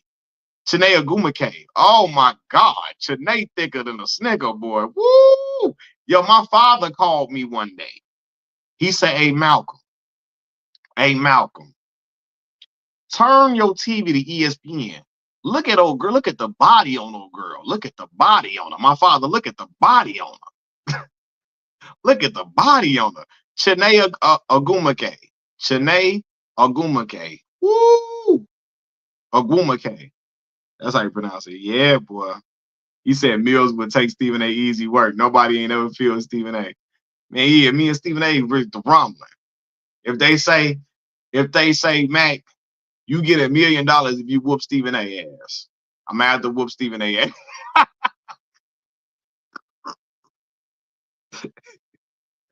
I'm gonna have to whoop Stephen A. He said, I'm marrying Ariana Prather. Roll Roz Goldwire. Roslyn Gold on Wude. I don't know who. Ariana Prather. I don't know who that is. What's up with Joy Taylor? I thought she really went to LeBron fan. She like every post he been putting on IG. Like, Joy, I didn't know that. I didn't even know nothing about that. Stephen A looked sad. Yeah, he did look sad. I think he was embarrassed by that moment, man. I think he was embarrassed by LeBron pulling up on him. I do believe that was an embarrassing moment for him. Kerry Champion birthed all these anchors. Facts. Ariana is on Pac-12 net. What's her name? Ariana Prather? I'm gonna have to look her up now. Calvin know them women now. He know them women. Man. Ariana Prather. I gotta look that. She sound like she cold. Boy, hold on. She sound like she is cold. That was when First Take was at their best with Kerry Champion. Yeah. Say what? What's all with all them haters? They lying. And Dominica, I'm saying. I hated that line. They lying. And Dominica, I'm saying. And Dominica Sue, because he was playing with the Lions. All right, Wale. Yeah, Kerry Champion is fine and frog get to. I was like, ooh, I seen her like, oh my God, I need the number. Well, yeah, they lying. And Dominica, I'm saying. I'm like, all right, nah. Yeah, he was embarrassed. Hey, why they be having some lines I don't like? And remember that, is it bad that I never made love? And in the remix of the song, Wale says, you trying to play Sub-Zero, I'll be Scorpion. Get over here. I'm like, man, G. Oh my God. I do not like that line. She trying to play Sub-Zero, I'll be Scorpion. Get over here. All right, man.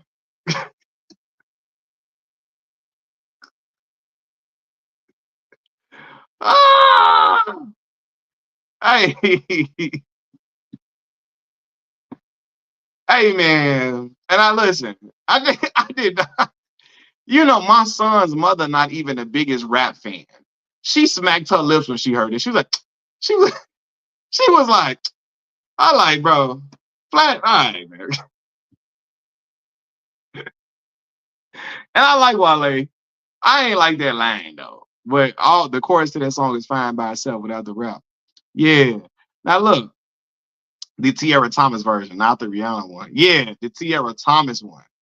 He put Rihanna on it because him and Tierra Thomas, I think they had a little, did they have a falling out or something? I don't know.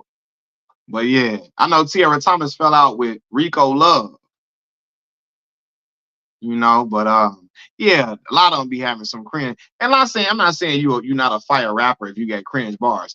Listen, Sean, my guy. But some of them songs Big Sean had didn't age well. Some of them. Like that ass. That song was not, I never liked that song. I never liked that. Fab then had some yeah. They say she killing them. We call it shoe aside. Shoe aside. July Jackson. That's what Fab said in the line. I'm like, all right, man. Come on.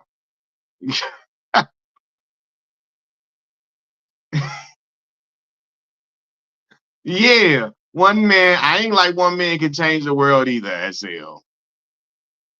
You know what I mean?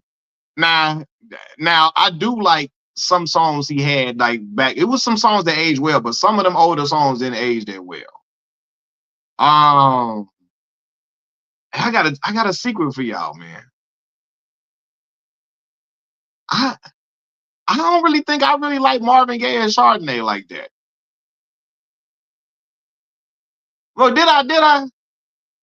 Now I like my last. I like that. Did I really like Marvin Gaye and Chardonnay like that? I don't really. Did I ever really? Now I did like. Now on his mixtapes, he had some really dope songs like Desire, Want, and Need. He had a song called what's that John? Do I really need an intro? Super duper. That was dope. He had a song called what's that dang on song? $1,000,000. Uh what the heck that song? 24 Carats Ago, which is like my whole life up 24 carats ago. Yeah. Look, my last was a song. That song played at my prom, y'all. That song played at my prom after I won prom king in high school. After they announced all us winning the royal court. Um, yeah, that first album, July. Oh man, that first album it does not age well. And I like Sean. Y'all know something I don't like that Sean used to do. Sean used to be like, "That's racks on racks on racks. That's commas on commas on commas." I used to hate when he do that.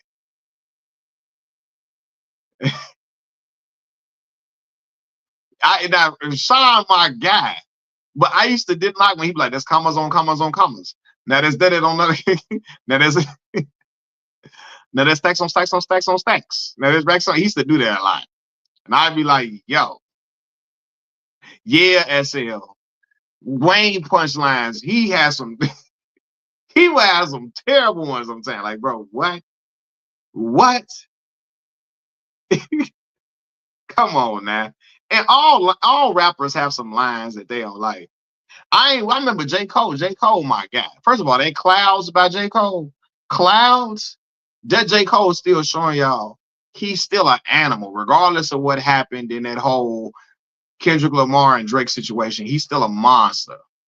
But when Cole had a line that said, "I let you think that you the shit, but you can't out fart me," and I was like, "All right, man, all right, now, G, like, come on." But I hated that line. I was like, man, what the? Cole, my guy. I'm like, man, what the? No. He said, where Project Pat? Project Pat just came. He about to do a mixtape, ain't he? Ice Spice. Yeah, that bar was terrible. I was like, man, Cole. But Clouds, he was fired though. I like Clouds, but Cole got to stop when he the best rapper talk. Get no hit the same. He was rapping though, July. He was rapping on there. He just ain't suited for Warpath. He not suited to go. He not suited to go at no rappers for real. Not specifically go at rappers. That lane ain't for him. But that Clouds though, what? Every rapper ain't suited for warfare. Some rappers dope just rapping in general. Every rapper ain't suited for warfare. You know what I'm saying? Like, it's certain dudes that's dope, but they may not be suited for war. Lil Wayne not suited for warfare at all. I'm gonna be real. Drake, the only rapper on Young Money suited for warfare for real. None of them suited for warfare. Not even Nicki Minaj. She ain't even really suited for warfare like that. She good at talking to other people in general. I don't think she might not be that good. She not good directly with folks. Same with Nicki. She not suited, she not suited for warfare. Like Aubrey the best, he the best one over there. Suited for warfare in Young Money. Tyga, when Tyga had that situation with Lil Durk, the game came on there to come save Tyga when him and Durk got into it with each other that time. Ain't none of them. I know, listen, boy, Mac Main now. Mac Main say they go 1,000 like whoosh. They go 1,000 like whoosh. Mac Main hardest verse was on that Knuck Up You Buck thing. Young Maine for president. I probably paint the White House black if it was my residence. Bush back in office. Some brothers feel less irrelevant, but they still peddling this medicine. But anyway, any day, I can zerp out quick and let my semi spray. Send some of my men your way just to blow your men away. Step on Marbury type bullets. They like to penetrate. Young Money, we out of school, but we get chemistry. Young Spitter, Young Man, he was going off. We don't pass the rock player. We ball hog. No, July Jackson. Mac Main canceled out his verse on Every Girl was that I don't discriminate. No, not at all. Kit Kat a midget. I exchange V cards with the what? You exchange V cards with the hey man, flag on the play. You exchange V cards with who? Come on. We gotta cut it out. We got when that brother said that, you got hey, Mac Main. I'm calling the police on you. I'm gonna call the police on you now. He said, because Young Money, Cash Money rappers were never known for their lyrics or technical ability like that. Yeah, man. Like they wasn't. I remember when Tiger first came out, and I thought because Wayne signed him, he was fire like that. Tiger had some money. Tiger used to frustrate me because he'll say some cool stuff, like it's building up to a bar, and then when you get to the last bar, you get let down. He'll say something that don't even rhyme with the whole little rhyme scheme he had going on. He'll say something like he'll say something real fire and then just go to some like say something that don't even rhyme with the whole little rhyme scheme. It don't even follow nowhere near it. I don't know why he used to do that. I would rather listen to him sometimes. I'd be like, all right, man. Yeah, Lupe, Paris, Tokyo. What? Let's go to sleep in Paris and wake up in Tokyo. Have a dream in New Orleans, fall in love in Chicago.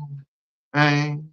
And we can land in the motherland, camel back across the desert sands, take a train to Rome or home, Brazil, for real.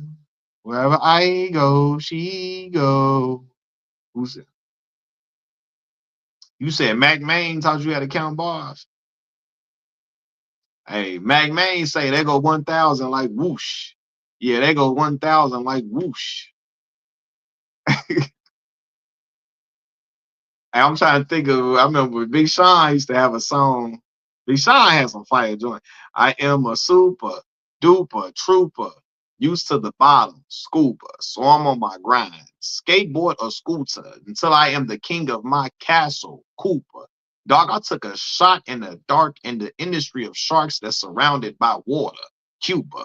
I can make an Einstein's mind feel stupid, and I can make an insecure chick feel stupid, feel super.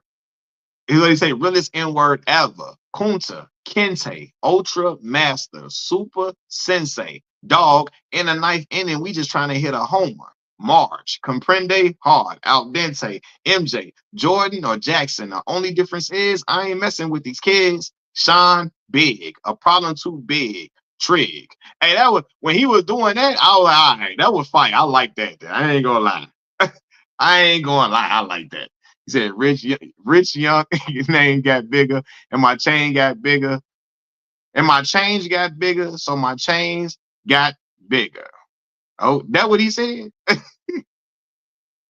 That is what he said. Oh, what Lil Wayne say, Birdman Jr. and his no flamingos, and I did everything but trust him. See, I ain't like Loyal, y'all. I didn't like that song. I don't know what it was. I didn't like that song, bro. Y'all know I didn't like Look at Me Now about Big Sean. Y'all know I can't stand that song. Oh my God. Shout out to the legendary Busta Rhymes. I hate his verse on that song. I hate Busta verse on that song. It was just a whole lot of it was theatrics. Ooh. And then get away, when I bang it over east and I bang it on the way. Every time I gotta get it in the booth, then I gotta do it, and I gotta go do it better than I ever did it before and never did it. Busta wasn't talking about nothing in that whole verse.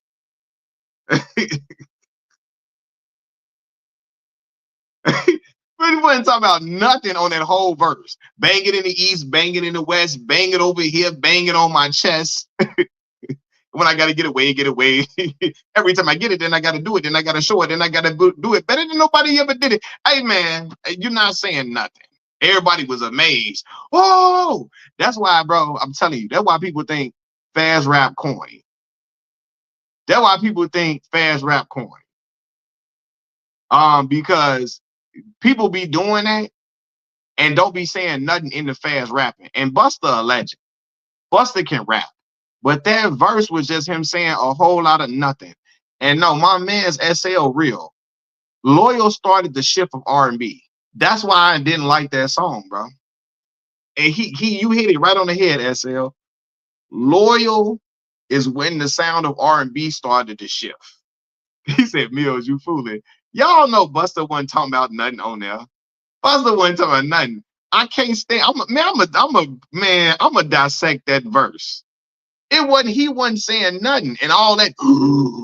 The theatrics, that's some Nicki Minaj stuff. Nicki be doing that. Breathe in, I'm bringing it back in. It worked though. It worked for people, but to a rap head like me, I was like, man. And everybody was dying to try to remember the verse. Like I'm like, man, he ain't even saying nothing for you to want to remember that verse. Like that he wasn't saying nothing. Now come on. When Twister was on Pope Pimp, Twister was saying something on there. Well, a motherfucker might be broke and shit, and they can let them more dope for chips, but I be getting more. And they say, and a motherfucker might be broke and shit, they can let them more dope for chips, but I be spitting more game than a mouthful of poker chips and get the hole with the open lips and the provoking hips and never got into them many lies. I have them looking in the city skies. I get up in the kitty styles because I'm blessed with the look of innocence, good sex, peanut butter complex, and some pretty eyes. He's like, we say, fit aside and side he's right. Your anatomy got to be right. That'd be the flatter me, right? But if the head, the bomb, come on, sucker. You know, we said, come on, sucker. You know what?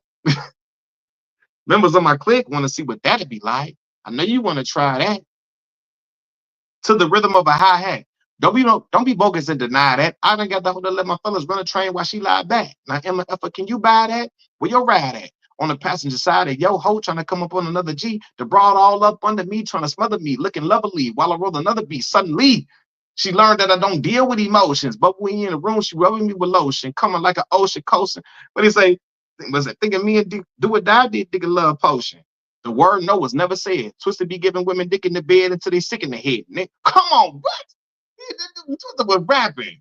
That boy, what Buster wasn't. That was not what Buster was doing. Look at me now. Now SL made a great point. Hey, they're my dog.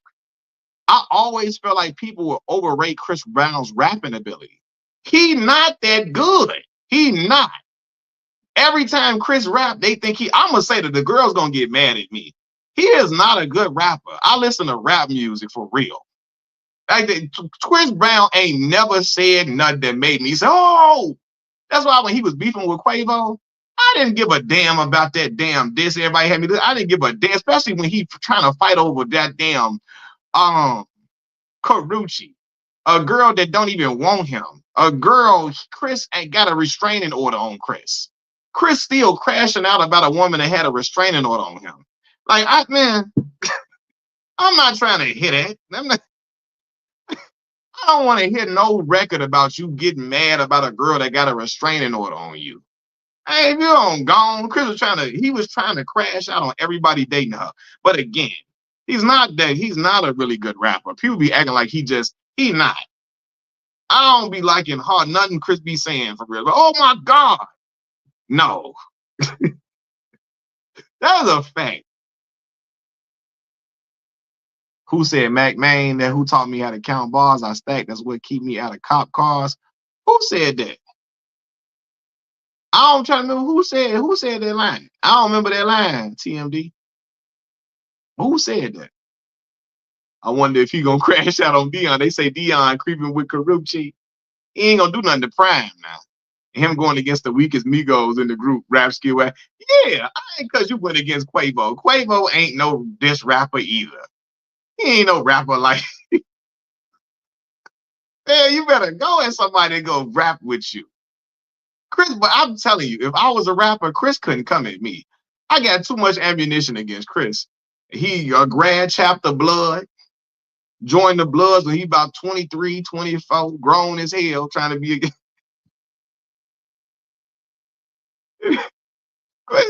Chris couldn't be talking that talk to me. Ready to crash out and lose his life over everybody, over Karuchi, everybody Karuchi talked to. He ready to crash out the window. Brother, if you don't go take a chill pill like the old head say, if you don't go relax, dog. Now, yeah, he'll beat you in some dancing now. He'll beat you in some dancing for sure. But yeah, I'm with SL though, man. I'm with SL. Chris is not a good rapper. Everybody be overdoing it. I always thought that. He not good like that. Like, man, what? I'm gonna put that on Facebook tomorrow. They gonna want to fight me. All the girls gonna want to fight me. He is not a good rapper, man. Godly.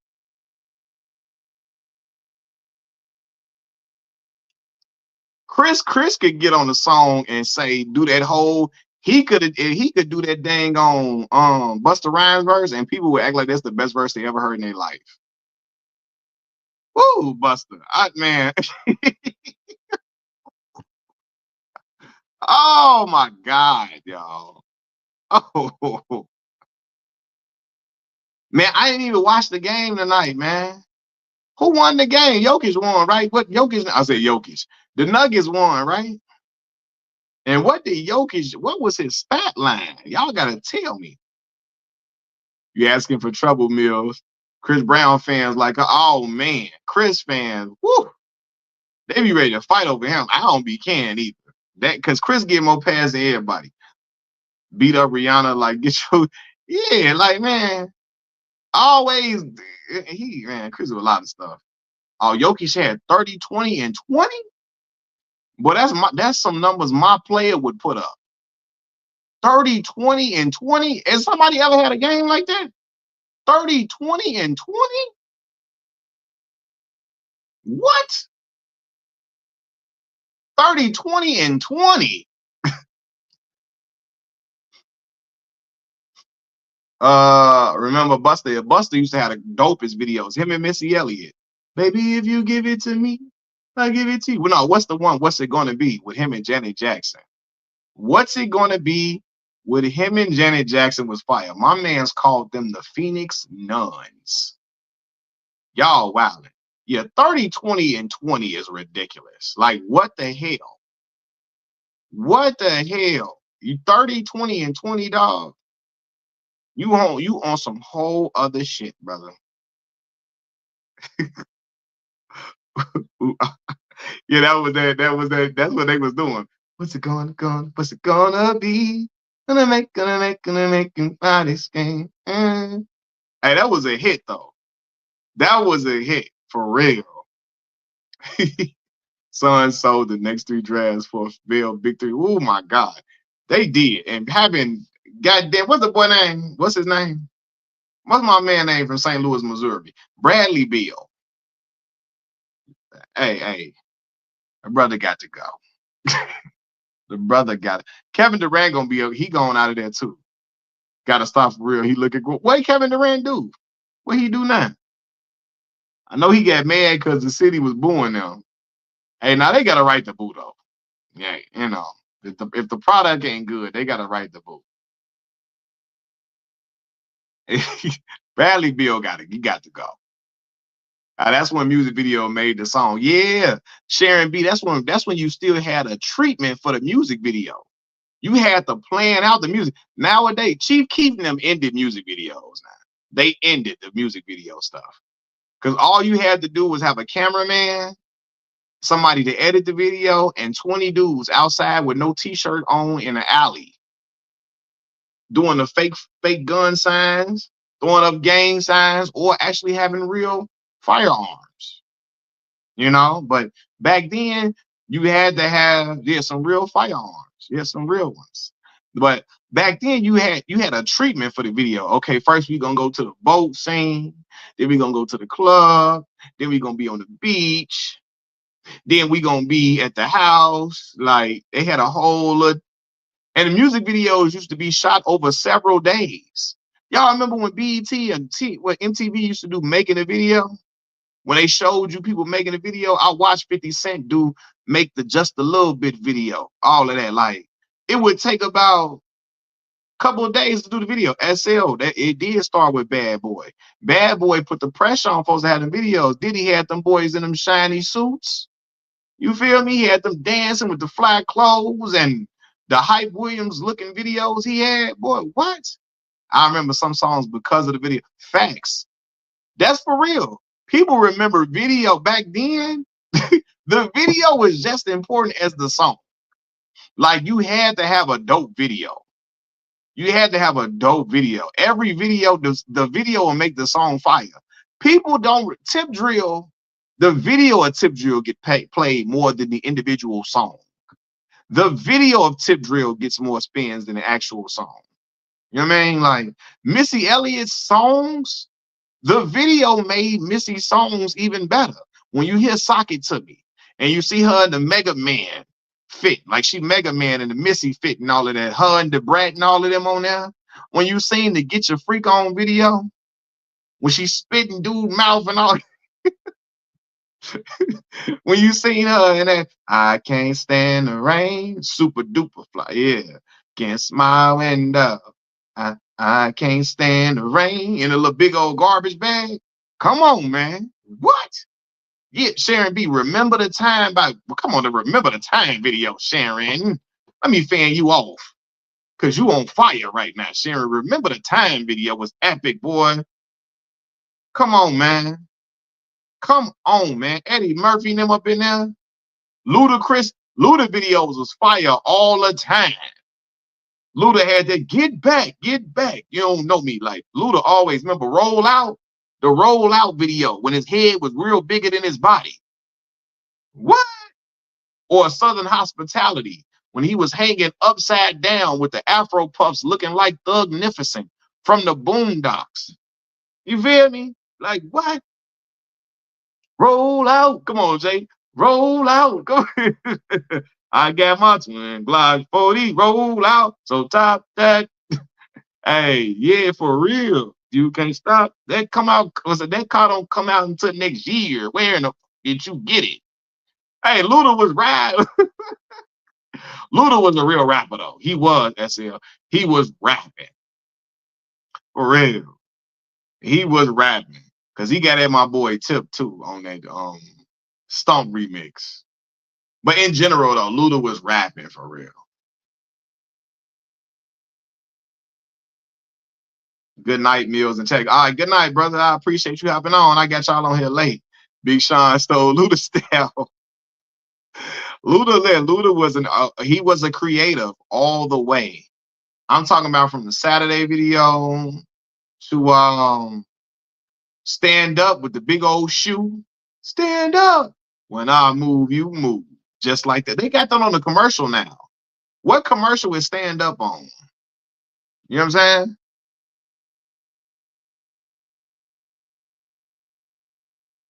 What commercial is stand up on? For real. Dog, he said, dog, you making me cry, missing them days. But it was the days, man. Missing them was the days, bro. She said, umbrella made me question my sexuality. Ah, Ludacris was the original Eminem, man. Well, Eminem was out before Luda, though. He was out before Luda. I'm still mad at Usher for that damn In the Mix movie. You know, I never saw that movie. It just looked like, remember Light It Up with Usher in there? Lester, I know your father. You heard about your father, Lester. Light It Up was it? Usher was in The Faculty. Usher was in they had Usher in all the movies, playing the bad boy in all the movies. Yeah, Silk the Shocker. My man Silk was always offbeat. I just was listening to It Ain't My Fault. Did I do that? A Mystical got off on there. First of all, Mystical was in there. Boy, he was saving a lot of sometimes when Silk was rapping, Mystical come up in there and clean it up for him. Even on Make Him Say Mystical first of all of them was rapping for real. Right. I ain't really hold on. What do you say? What was in Chicago? Said that was in Chicago. What was in Chicago? Fresh. What was in Chicago? Yeah, it's a style to be offbeat now, but yeah. Luda was a top realist and down south way before Marshall Mathers. Yeah. The and what Nerf hoop, Luda music playing. Yeah, boy, Luda, bro. I was just listening to that song last night on my mom. Which song you were listening to? What song I just mentioned? I got short term memory. What song? What song I just was saying?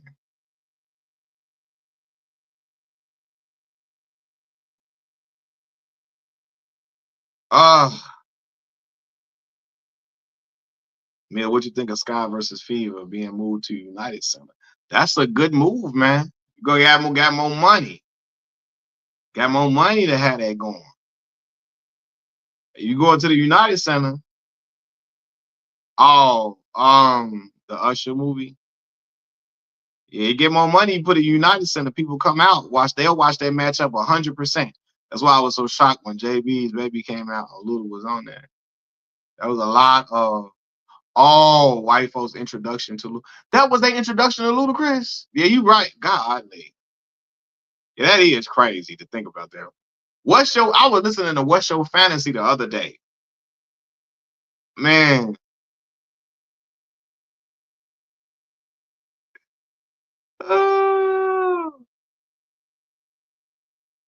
Hold on 1 second, y'all. 1 second.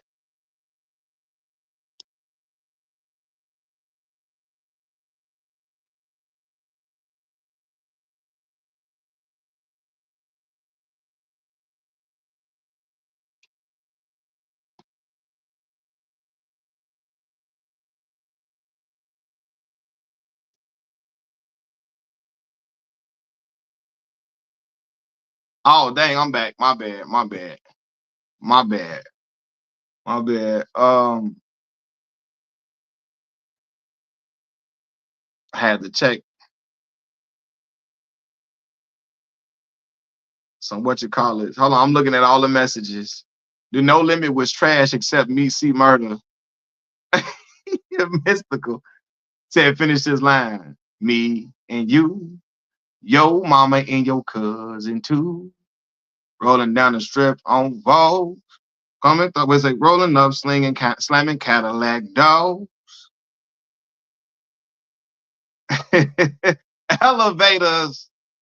Me and you, yo mama and your cousin too. Rolling down the strip on Vogue. Coming up, slamming Cadillac dog. Shout out. Cause you see, oh damn, wrong way. You see behind me.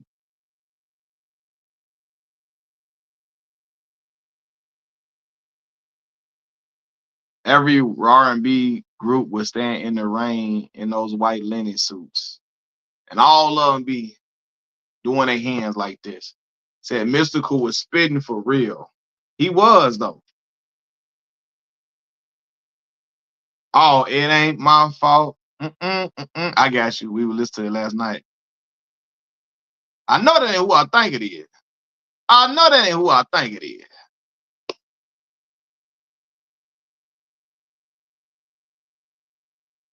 I know that ain't who I think. Big Little Brother. Every R&B, I'm trying to think. Just heard Jokic is the first and only in history. I knew there had to be a first and only. My bro Mystical can't stay out of trouble. You know him personally? You from Louisiana, Jay? That where you from? You from Louisiana?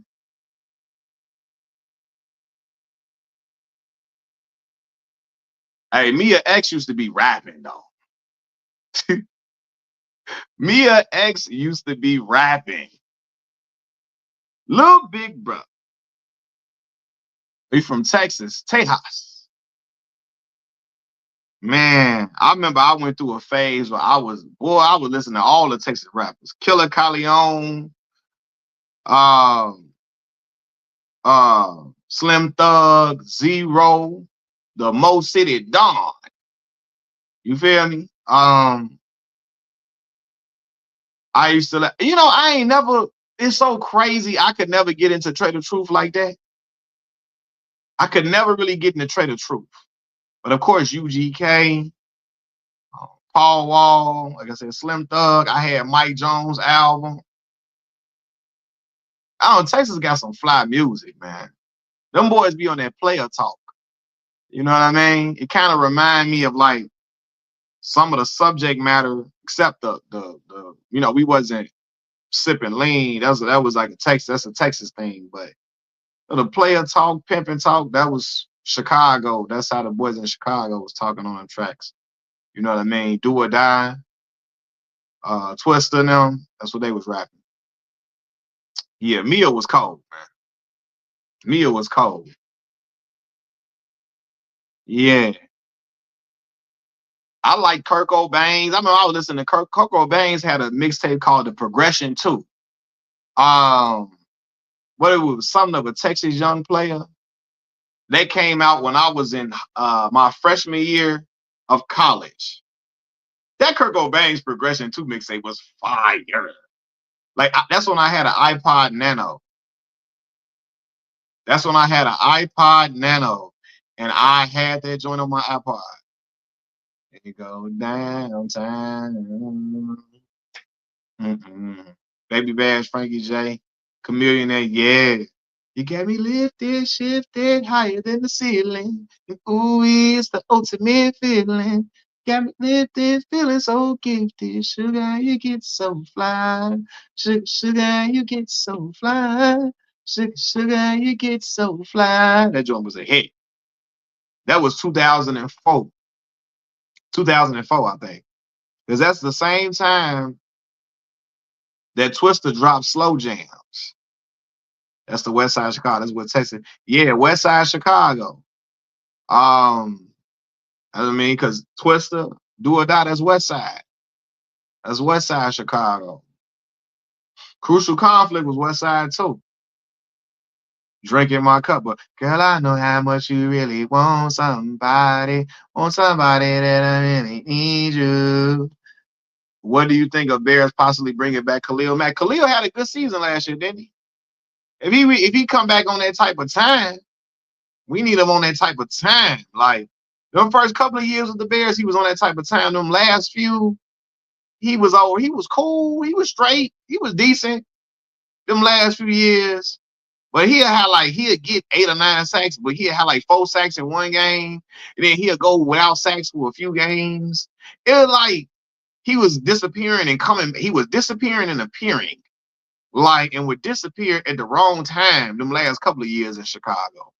Khalil Mack is what I'm talking about. But if Khalil can come back and be, I mean, I know he ain't gonna be what he used to be because he's older, but Khalil was like hit or miss at times. Them first couple of years with the Bears, he was on one because he was motivated to show the Oakland Raiders or the Las Vegas Raiders that they didn't do the right thing by not paying him. He felt vindicated. He felt like he was, he had to go out and prove to people that he was the one. Then after that, it was like after the first couple of years, he was like he was cool. Like, people can increase their sack numbers in one game. Like Khalil have a game with like 3 sacks. He have another game with like 2, and then he'll go without sacks for games. And again, it's like, yeah, but he did have a good year last. I think he had a good year last year for sure. So, I mean, that would help the Bears. Veteran leadership would help the Bears for sure. But yeah, man.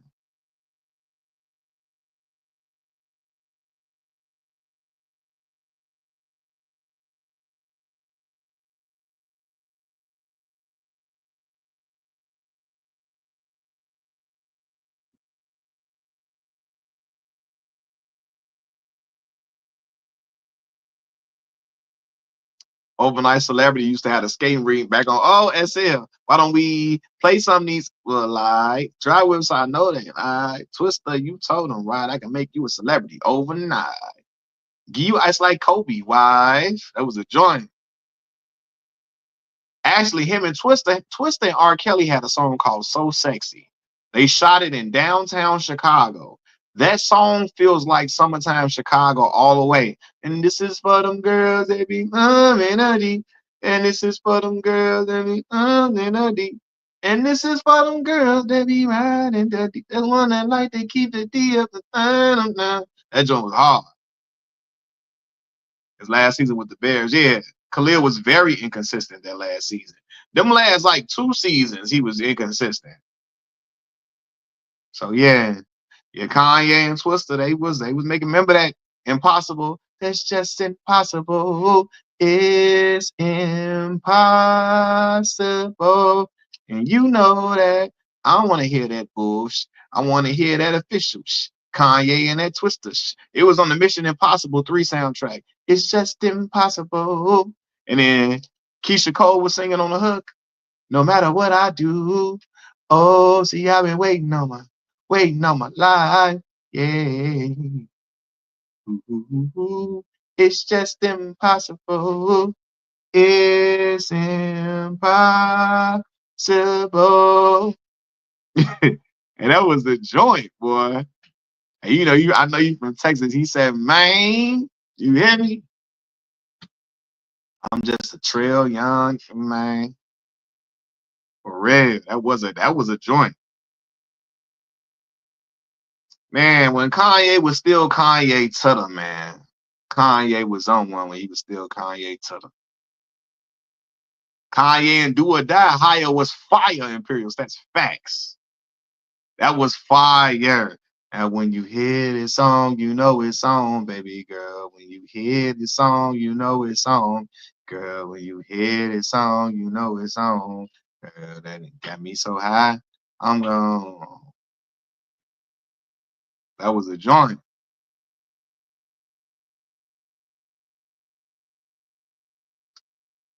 Kanye before he became, he said Hitler.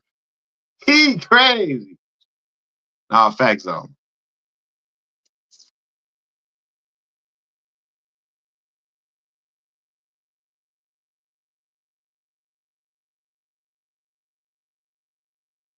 Adrian Ward in the I Do video never leave my memory. Man, I was boy, still Stevie Wonder. All I do, you say I do. I just think about that. I love that song. Is think about you. All I do. Yeah, Imperial Stat. That's before Kanye was on that. When Kanye was still Kanye Tutter, man. He was on one, man. He couldn't miss. Brother couldn't miss. Even when it wouldn't get far with him in the game. You wouldn't get far. Living the rap stars, you know who you are. Put your hands up, lady. You wouldn't get if you kept your legs closed. It would be just a waste of time. But you know you wouldn't get far. When Kanye say, pop quiz, how many top lists, black foxes did I have under my belt? Like boxes, not to grab, but if it ain't to it's mad nuts. Game, you mad nuts. How you gonna call out all these women knowing damn well they gonna call me? The only dream was the ghetto prom queen was to make it to the screen. Maybe get seen, maybe get what do you say, somebody on the team is so good he don't ask for a pre. No, now ask yourself this question. Would you be with Jay-Z if he wasn't CEO? Would you be with FABO if he drove a Neo? Would you ride with Neo if he was in a Geo? Why you think he was going crazy? Look, down and out, SL. Woo, woo, woo. Your streets mergers are legislated. Nerve, I never hated. What Cameron say? Observe, cock and spray, hit you from a block away. Drinking sake on a Suzuki. We in Osaka Bay. But explain, stupid, stay in the sucker place. Plug the ace, take your girl, F her face. She swallowing, when she say she swallowing killer. So she love the taste. Some, I forget. I forget how you go. But you say it gets boring just looking. Be like Bill Cosby, pouring in the pudding. What is it? Interior, inferior, Star Spangled Banner. What is a what do you say? Guns everywhere, like the car came with hammers. He's back. They trying to say he down, down. I hear niggas saying they down, but not out. That's Selena Johnson on it. Chicago on Selena Johnson. Selena used to be blessing Kanye, boy. Selena used to be, shout out to Chicago, Illinois, baby. Selena Johnson, Chicago girl, come through blessing Kanye to the boy.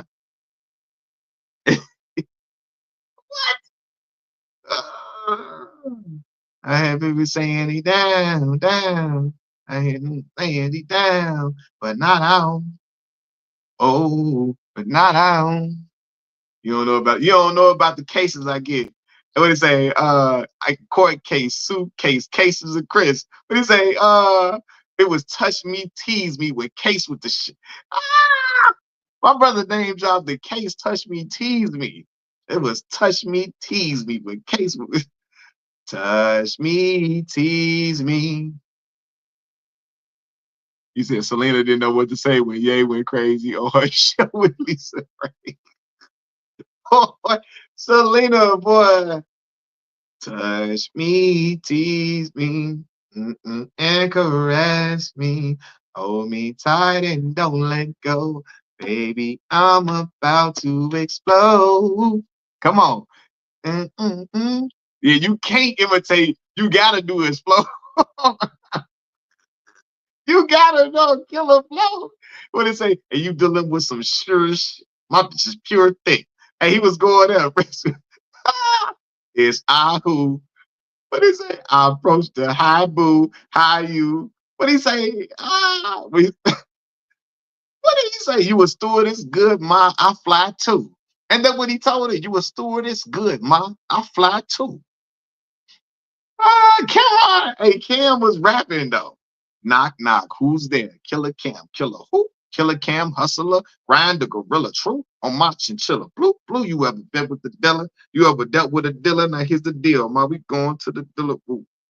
Yeah, every coast had their own style, man. It was dope, man. Do y'all remember how I felt when I first heard Steel Tipping? I didn't know who Mike Jones was. I remember when the song debuted on was it BET or something? Might have been 106 in Park. And I was like, who is these dudes, man?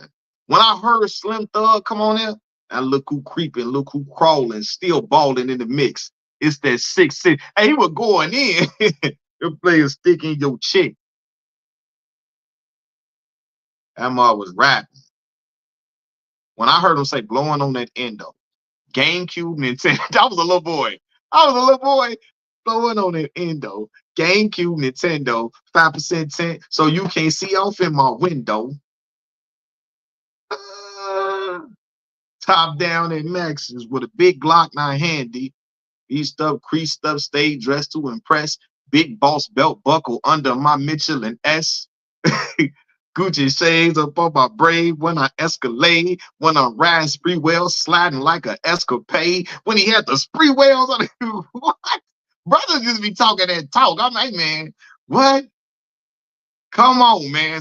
Hey, Slim Thug opened that mug perfect. Slim Thug had an excellent rap voice. His rap voice is excellent. Every time Slim Thug on live, man, look like he always in the bayou somewhere. Hey, y'all, got somebody in the bayou. Hey, my son loved that movie, The Princess and the Frog. My little son, boy, that the bayou. There's a the little fly Ray. He be like, yeah, girl, you finna bayou. Cameron always. So, do y'all remember Cameron had this on What Mean the World to You? What mean the world to you? What mean the world to you? My money, my car, my flow, my flow. Oh, ladies, oh, fellas, ow, oh, ow, oh, ow, oh, ow, oh, ow. Ladies say ow. And the girl was rapping on the joint with him. She said, it's that time of the month, and you leaking out, say ow. The girl said, it's that time of the month and you leaking out, say ow. What Cameron had a part was like, in Shot, I'm Mike, Boston, I'm Kenny, and Miami, I'm Timmy, and Phoenix, I'm Penny. And he was in that run, state, guns. Hit with the dun, hit with the stun gun. Y'all know Cameron be rapping. Hit with the dun, hit with the stun gun. Oh yeah, I want to meet her, kill a greeter. What a man say, the girl say, I ain't stewing her. It would say, she driving an Illumina. What do you say? She's driving an Illumina. I ain't thinking about pursuing her. I ain't thinking about screwing her, let alone pursuing her. I got a girl, she be like, what that got to do with her? Screw her. Mess around, my girl come round and put two on her. I need that petty cake. Let's type that petty. What is it? He say, I need that petty cake. Let's type that Betty mate. Got pies like Betty Bate. Top baller in every state. Y'all, that's how I can be rapping. When they get a kid in the house, they like, oh no, he's gone. He's gone. I like 50 joint. When they in the ICU, say, hold on, he's gone.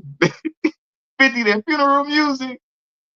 And they hear the kid in the house, they like, oh no, he's gone. Hey, 50 be getting on my nerve with a lot of stuff that he do. But that mom know how to make some music, make some tracks sound good now. That funeral music was fire. Fire. Yeah. He like a gorilla with rabbit teeth. Curtis. Hey, y'all know I can't be rapping. The girl said, oh, suck it or not. That was my joint.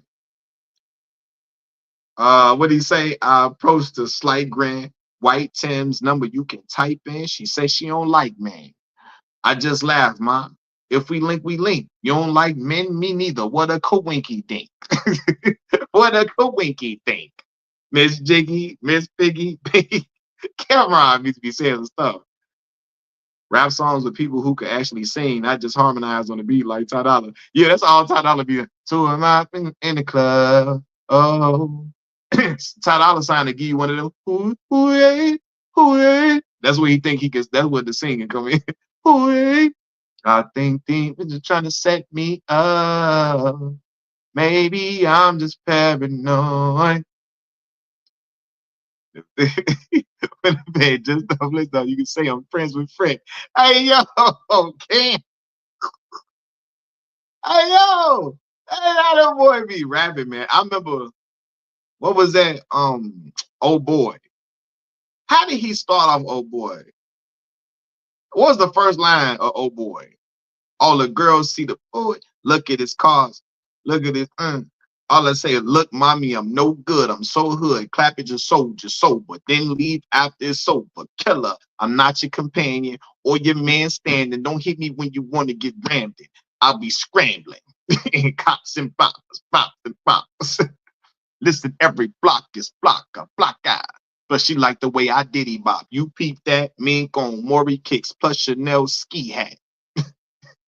Y'all know, hey, Jewels used to be doing some stuff too on his joint. Jewels, black guy. Hey, y'all get me? Y'all know I can't probably be rapping. No, Banks was fire. Banks would be like, when Banks had a song called Survival. When that man say, Papa was a Rolling Stone. I remember that man say, how do you open that second verse up? So I had to find a few things for survival. When the ice scrape on all the bottle. If you scared, don't come right here. Hey, Banks used to say some stuff. One man said, I ain't even got a license yet, but got 7 cars, yep. TV the same size as Kevin Garnett, a brand new Buzz Mac 10 in the chopper, a white fan base because Eminem is my partner. I'm a Ferrari and Jag Copper. You a glass shopper. I blow marijuana the color of grasshopper. I ain't a regular nigga whore. Promoters pay 100 or more to bring your boy to Singapore. My best code got the best hoes jumping on them. If V's and red monkeys with the monkey on them. Shells will leave a play a food stamp blue, like a full tube of acid in your shampoo. We don't tolerate the cock blocking out the bricks. We got fifths with them gobstoppers in the clips. Watch your mouth. Woo! Hey, Banks used to be rapping. What Banks say? He had a song called Work Magic. I think the Lord for the blessing, and he bad. He get no. Remember on I know you don't love me. What he say? I'm in the can. No, that was Buck joint. Hi. You should thank the Lord if the radon hits you, because the salt off a microwave a player like Adolf. Where's a F pressure? I enter the ring calm, nicer than them Japanese brothers in ping pong. Look at my ring dawn, at least 100K worth of bling on, smoking the same Buddha as the corporal shooter. I got the mind of a genius. A rad like black, backhand like Venus's, a jab like Zab. Met a chick, I'm making the knees knock in the lab, nut off, and send her to the weed spot in the cab. Hey, Banks was rapping. I know Imperial, hey, Imperial Stats. I got a whole collection. I got a whole selection of that would have dipset. Jewels was always Jewels would be like, what Jewels would be saying? I gotta think of some Jewels lines. Jewels would be like, hold on, man. I gotta think about Jewels would just say some stuff sometimes. And I'll be like, what did I gotta think of some Jewel lines, man. I got a whole collection. I got a whole hey. But I fool with Jewels though. Els was my man's though. Els used to have some lines though. And that What the Game's Been Missing album was fire. And he had a song on From Me to You called Jealousy. Jealousy. Yeah. Oh, jealousy. Yeah. Shout out to Jewels, man. Yo, Els, what up? I hit what else? Plus Dome, say word. And we got it on the night. Y'all was downtown clubbing. 80, right. Said shorty she was crazy, right. And I approached baby like, Ma, what's your name and type? She looked at me and said, you's a baby, right? I say, I'm 18 and live a crazy life. But I'll tell you what the 80s like. And I was saying I can tell you what the ladies like. You need a man that's polite, listens and take advice. I can be all three. Plus I can lay the pipe. Laughing back, they show you ride. Get in the car and don't touch nothing. Sit in the car. Let's discuss something. Either we up and or I see you tomorrow. Now I'm creeping up the left side, hand creeping up the left side. I'm ready to do it. Ready for dome, ready to bone. 55th exit. Damn, already we home. Now let's get it on. Shout out to Sheik, man. I fool with Sheik, Lucha Drag on to them. My barber was like, yo, my barber say, who was he talking about with, man? He was a Sheik Lucha, the group. I said, y'all got to stop, man. Sheik had one little hit record that was a little semi-hit. Good Love was a semi-hit for Sheik Luch. Hey, I was just listening to Styles P. I'm a rough rider. What? What he how you start that off? Um, um, damn, how did he start that off? Holiday Styles, SP or whatever you choose, a find a club, weed and the leader of booze. Uh, 26, but I'm an old nigga. Hey, he was going in. I'm a rough rider. I'm Holiday Styles, SP or whatever you choose. And yeah, Jim Jones still, he's so proud to be a guy. He's so proud to be a blood. Jimmy's so proud that the LA dudes okayed him to be a blood. He's so proud of that. He be, you heard, you heard. He go, Jimmy, you heard, you know, you know what I'm saying, you know. I was the one repping the red flag of New York. You heard. When it was cool to jack it, when I was jacking it, you know, I made it cool for players to jack it. When we was doing it, we was doing the blood thing. I was the one carrying it on my shoulders in the set. The diplomats, I had the diplomats repping bees. You know what I'm saying? I remember when I went out to California, I met all the top, I went through all the top hoods. Jimmy, you heard? Hey, Jim, calm down, Jim. Jim's so happy. Dear measuring the game for, hey man, actually, you heard? You heard? Y'all know that's how he be talking. That's how Jimmy be talking. Hey, I ain't gonna lie though. Jimmy, I'm gonna say this, man. For Jim to not been a rapper originally, Jimmy impressed me with the rapping. But he be doing some. He too proud to be a gang member though. He too proud to be a gang member for me to be that grown and so proud to be a gang member is out of pocket. But his progression as a rapper impressed me though. Hey, I remember Summer with Miami. I remember that was the album, Diary of a Summer album.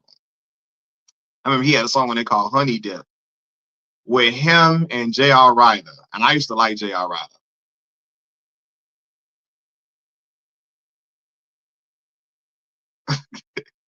Ryder. Cameron be get at me, dog.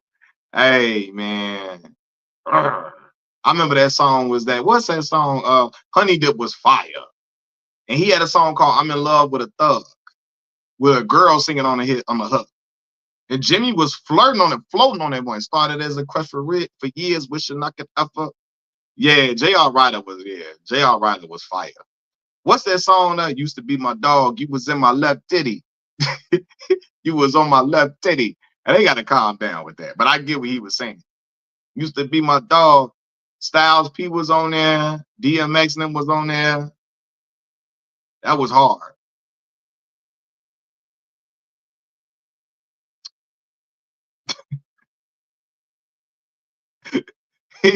I get what he was saying, but yeah, boy, I was just listening to what y'all want, what we want. It can't touch. What she talked about, Ruby, my Bobby spraying out of their mouth. Mommy wanna speak out what I need in my life. Make the body freak out. She was going in like I'm balling, y'all. Yes, I be was stalling, y'all. Hey, she was rapping, but y'all want what they want, huh? You can't touch. I'm not one you need. What we need in our life is right here with me. What you say? Sounds y'all want to hear. Who that? Who that? It's Swiss Beats. I'm not one y'all fear. It's my time with me. Hey, she was going in. If you know my name, probably lead a dangerous time. What she say? Big oops. Okay, okay. What she say? Okay, let's say something. Be it. Okay, keep it pretty. Be a lady. Pump, pump, boo, something in the baby 380. She was going in.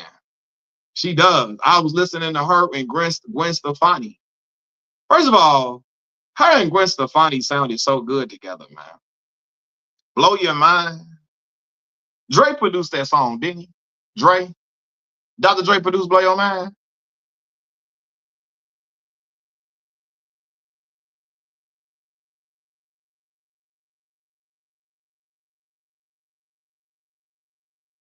Is that's a Lil Kim this?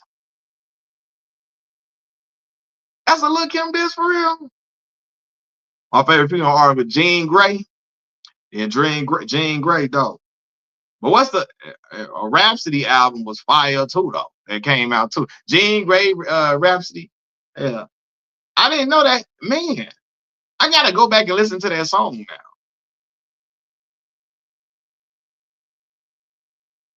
Mills, you getting on here acting a fool if Lakers beat Boston. Hey, a plum fool, Jabari. I'm glad you know, brother. That's why you my man. You know I'm gonna act a damn fool they win. I mean, y'all there, right? We're going to say like that. Oh, got you. Got you. Jean Grey is dope. Had me hanging on that. Yeah, fire. Man, yeah, it's some women that really be rapping out here, man. For real. Kim replied in a song called Came Back for You. I didn't know that. For real. I didn't know that. Yeah, Jabari, I'm an act a fool on here. They beat Boston, I'm acting a fool. And all your boy Charles Stabinsky, your Dream Pro here, he gonna only talk about how they ain't this and that. Foxy Brown. Foxy, hey, what's the joint with her and Case? Golly, I always forget the name of the song. What's the joint with her and Case, man?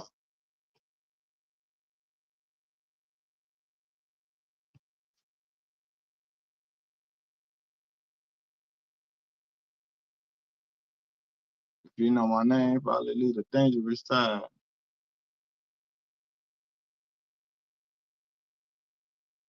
Yeah, Take You Home. She was floating on Take You Home. I. Hello. Hey, Foxy was floating on Take You Home. Arsenio and Ticket TV been quiet. I mean, they gonna talk about LeBron approaching Stephen A. Smith. I'm sure they gonna talk about that, but you know, as far as basketball wise, you can't say nothing about the Lakers. They've been balling. Yeah, Take You Home. It's timeless. Foxy was floating on that joint. Hey, my man Case was having them joints. What happened to Case, bro?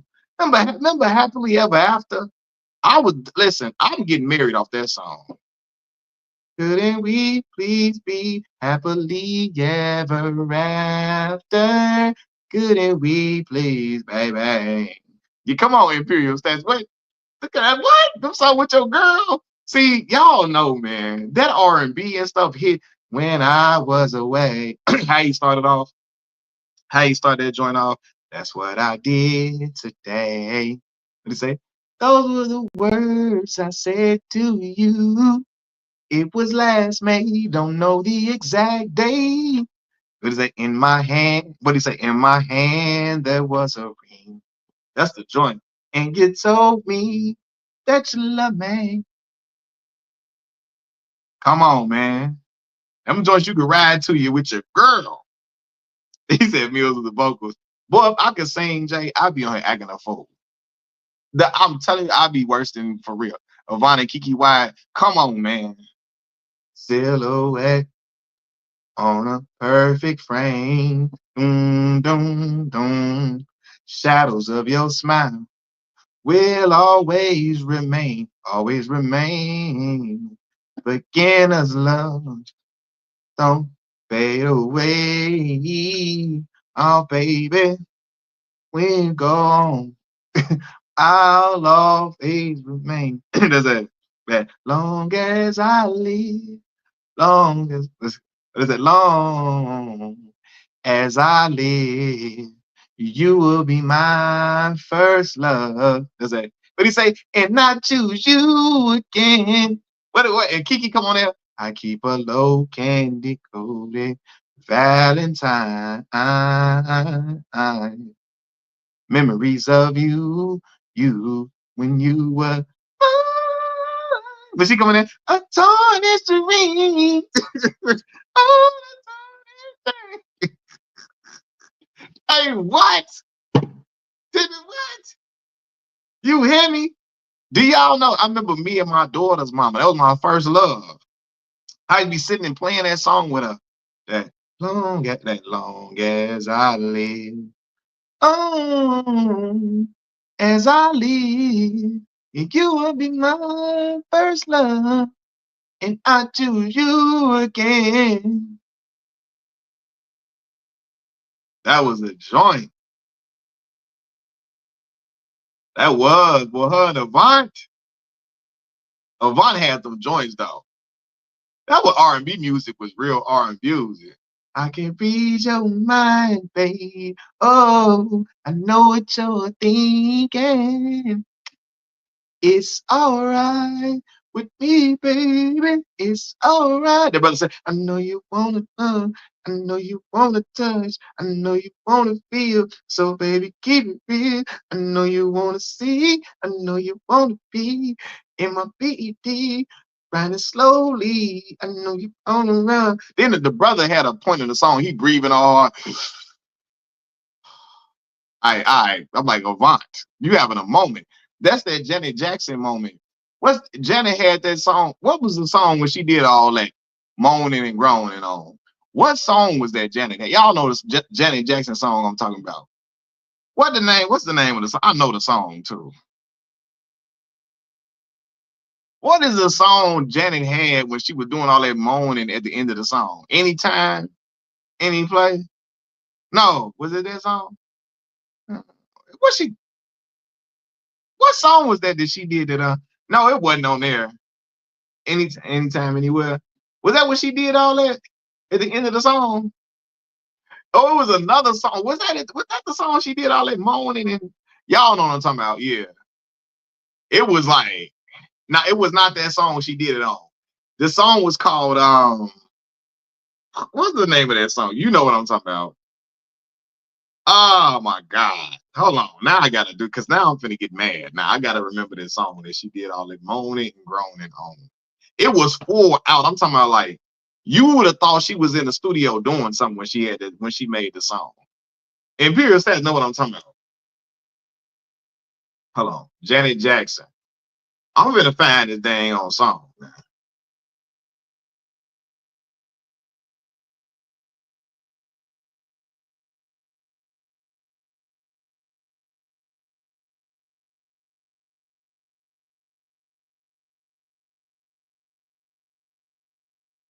Hold on, man. We gonna find this dang on song, man. Oh, it was on Velvet Rope. What song? Hold on. Hold on, man. I gotta find the name. Don't see that. I had Barry on plate. I had that. Yeah, it was. What song was that, man? Because now it's really gonna irk me that I don't remember the name of this song. God, y'all. Would you mind? Would you mind is the name of the song. Ain't that the name of the song, Imperial Stats? Would you mind?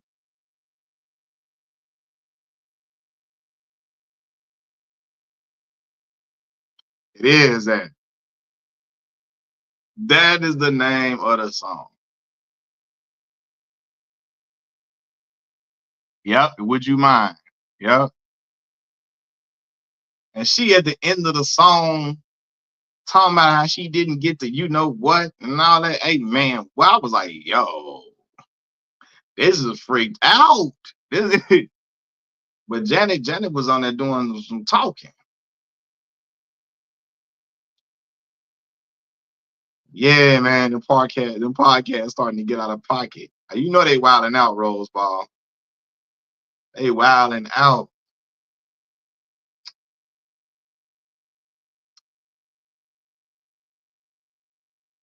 112 and them Drew Hill.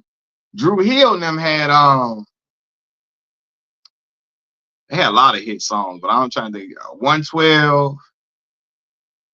I'm trying to hold on, man. That Cupid, my daddy, my father loves Cupid by 112. Cupid doesn't lie, but we won't know when we get a time. Cupid. And that's what one and Slim was true love, never gonna leave, never gonna go. Y'all know how Slim used to be on their vocals with the vocals, man. Yeah. Would you mind? That when she was on one.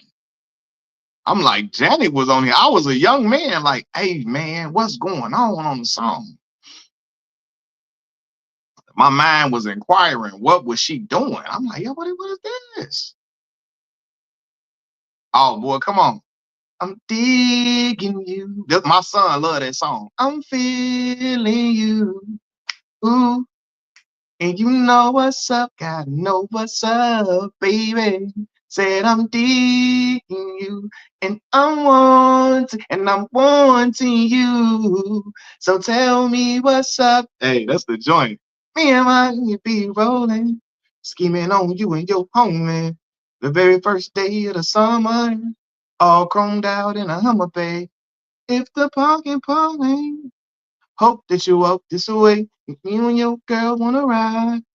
Play all day, puff on the ride, puff on the line. Say what, say what, say what. You know that I like it, baby. Oh, girl, you know what's up, and you know what I need. That's a joint. I'm deep, said I'm deep in you. That's a, and I'm wanting you. That was a joint, boy. Donnell, shout out Donnell. Donnell and Left Eye killed that verse. Left Eye floated on that joint. In the video, the way she was walking down the hallway like it was a runway and was rapping. What? Listen, I'm gonna make a change in my ways, trying to be the best to be to last me all of my days, so we can face back ways of this. If you ain't got what you say, ways, I ain't got time. Better holler if you hear me, cause Left Eye gonna sign. The eyes don't lie. See how they glisten when you pass me by. You and I don't need permission to be unified. Yeah, John B. What? On the phone caking. Hey, listen, when you didn't have no FaceTime, your caking skills had to be immaculate. I was the cake master on the phone with my little boo, having R&B music playing in the background and stuff on the phone. This when your minutes was only free after 9 o'clock and free on the weekends. You know, your phone free after 9 o'clock on the weekend. Now you got to be on the phone talking to your boo, girl. If you're on the phone, girl. And I used to put my little voice on, make my voice a little deeper. Oh, we had that. You had to have games, yo. You couldn't even be playing like that. What, you had to have a G right. That's how I learned how to talk to girls for real, on the phone. Being on the phone because you want to talk to your boo. Man, you had to have falling asleep on the phone. What? Falling asleep on the phone, boy. Your girl want to hear you go to sleep and snore. She want to wake up and want to be able to call your name and you hit her on the phone. What? Hey, that limited minutes, man. Hey, that limited minutes was a monster. I had free after 9. I ain't have free after 7. And y'all know, on the weekday, man, your girlfriend, her mama them ain't want her on the phone at no 9 o'clock. They trying to get her off the phone expeditiously. You got to sneak on the phone. Your mama come in the room, put the phone under the pillow. You trying to talk low. She open the door. You come in the room. Oh, she go past the door. She come past the door. You got to throw the phone under your pillow so your mama don't see the light flashing from your phone. From your phone. You hear me? Like, what? Oh, boy, you talking about them dial-up days, that AOL with their phone, boy, their phone ringing. Boy, I used to be on the phone. I'm telling y'all, this was my life. When Usher Lovers and Friends came out, y'all, let me tell y'all something. For real. Hey, and I wasn't even supposed to be, man, what? Oh, what, boy? Chris Brown them dropped all them songs, man. Men being the payphone. That's the payphone was real. Now, I was too young to use a payphone. My mama used to be on a payphone. On a payphone talking. Boy, fellas used to have a phone booth that you could be inside of if it's raining and you got to get on a payphone. Used to collect girls' numbers like Pokemon. Listen, getting a girl number, boy. Hey, look, that's when it was real. Getting a girl number in person? What? Man, you had to have some confidence to be in there doing that. Hey, why did you know what's up? Donnell Jones, come on. Hey, man, they be listening to me talk because I had it on that Janet Jackson song. It went straight to Donnell Jones. But yeah, collect them numbers, man. We had the corded phone with the loopy cord, with the cord, the loopy cord, boy, the little cord wrapped around that mom. You hear me? Hey, listen, you remember back in the day when moms used to be putting songs on their voicemail? I had it on my voicemail. My daddy be like, hey man, all that shit I gotta hear at the end of your when I'm on your voicemail. I'm trying to leave you a voicemail. I gotta hear a song play before I gotta hear the song play before my dad used to hate that. Y'all got these voicemail, the phone, you and your sister them got these songs on the voicemail. We gotta hear the song play before I can leave the voicemail on the phone. But you know, you had to voicemail 2 minutes. You trying to let them hear the song that you playing on there. For real. I remember my homeboy had what's my man them name? Them franchise boys had a song called Stop Calling Me. And they go, B stop calling me, B stop calling me, calling me. I ain't gonna pick the phone up. I ain't gonna pick the phone up. My homie had that on his voicemail. We was little kids. And the song said, BITCH, stop calling me. Dun, dun, dun, dun, dun, dun, dun, dun, dun, dun, dun. I'm like, yo, I had a mercy ball.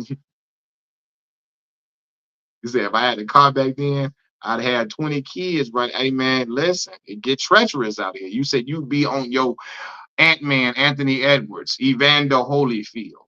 Yeah, it's easy to get into that, brother.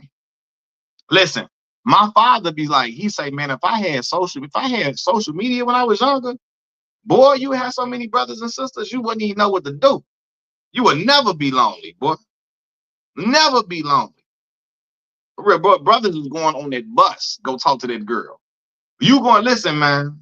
Brothers was playing dangerous games back in the day. Getting on the bus and a train to go to the girl house. You don't know what hood she living in. You trying to go see the girl, you hop off the bus, hop off the dang on train or something. You go to her house, there's a whole 80 dudes on her block. You call her phone, hey, come downstairs now. Hey, come on now. I don't know, they out here looking at me and shit. They keep trying to look at me. They looking like they trying to size me up. Hey, come open the door, man. Hey, we're going all this stuff going to end up viral. Yeah, for sure. What's Juice? What's going on with you? What's going on with you, Joe? For real. Every man has risked their life for somebody. Yeah, man. Brothers go through the depths of hell to see that woman. That boy, you gonna ride through air hood. Yeah, who you here for? And then don't let it be a girl they can't get. Jay, if it's a girl they can't talk to, that they been trying to talk to, and she talking to you, and you ain't from over there, are you in trouble?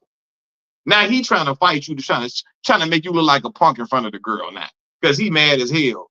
Oh, girl wants you to come over here. She ain't never had him come in the house. He can't come in the house to get nothing to drink.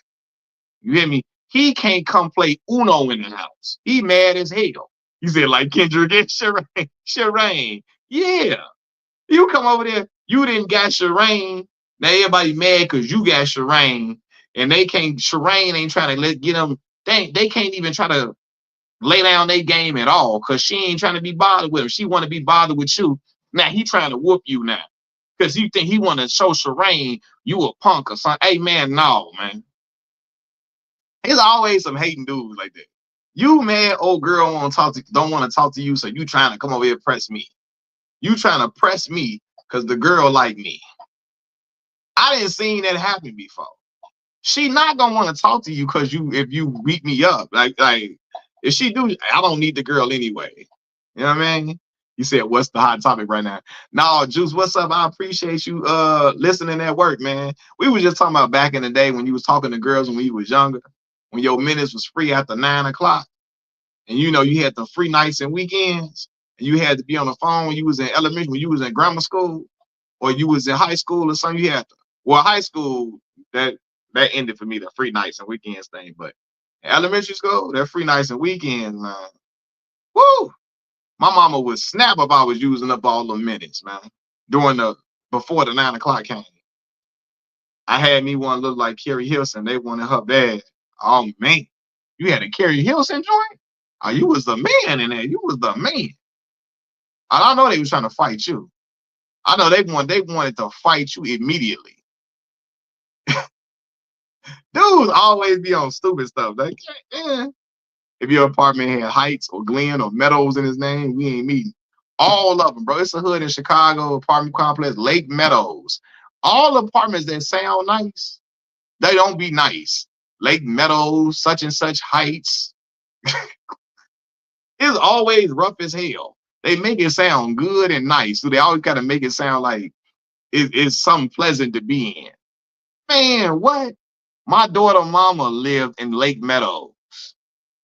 Lake Meadows on 35th. On 35th and King Drive. I'm coming way down there on the red line. Coming down there to the low end, come see her. Man, said the free minutes era. Oh, good memories. The sad part is I lost so many family members since then. It becomes sad. Yeah, man. Me as well, man. Me as well. He said, but they had the finest girls though. They always, all them apartment complexes always had the finest girl. It's always a girl named Kiana up in there. Her name Kiana, Jaleesa. You feel what's the black girl's name? Black girl name be Kiana, Jaleesa, Dion or something. You feel me? Dion with 2 N's and 1 E. Dion. His name be like Brianna. Name be something like you know all them different names the girls used to be having. Mercedes, yeah, Mercedes. You know, Jasmine. That'd be the names back then. You know, it was always 4 Ashleys in your classroom, 4 Ashleys. It was always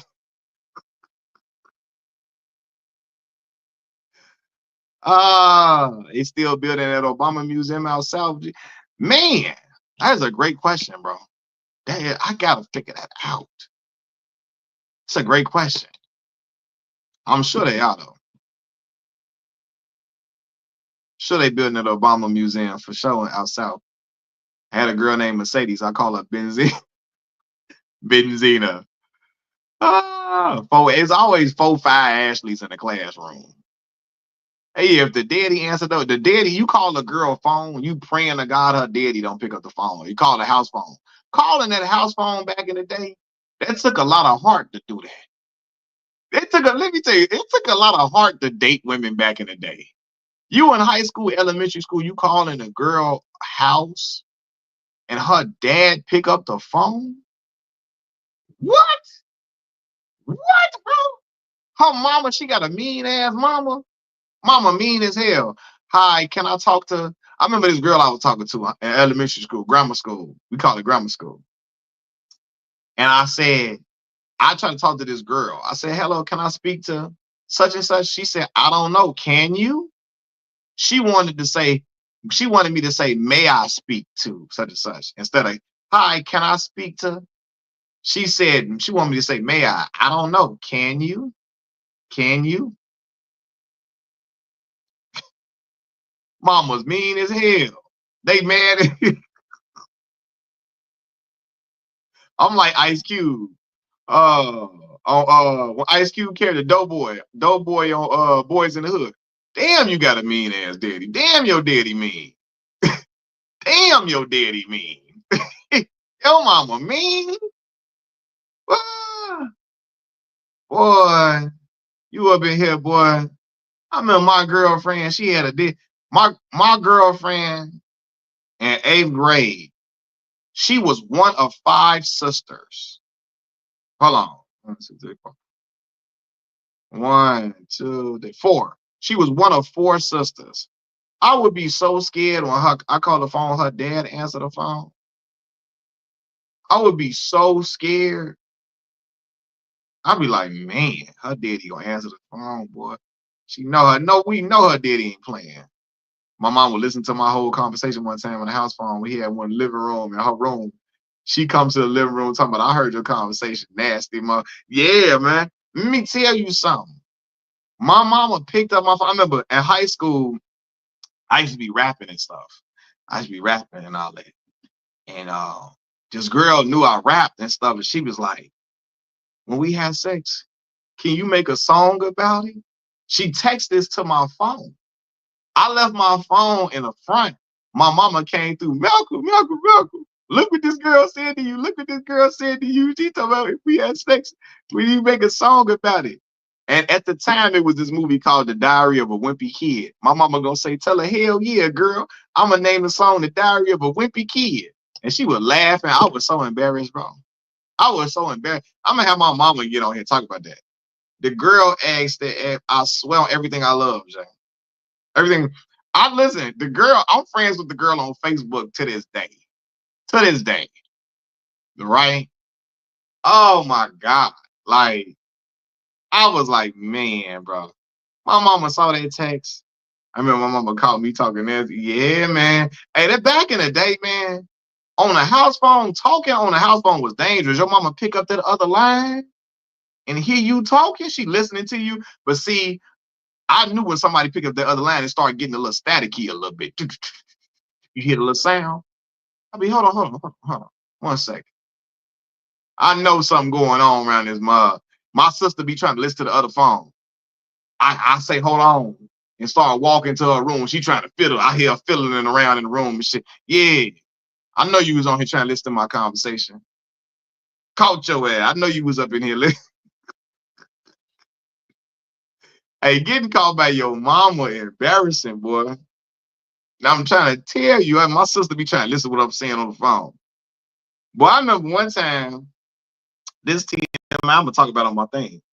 I went to sleep after I watched this little flick, right? I fell asleep on the little flick.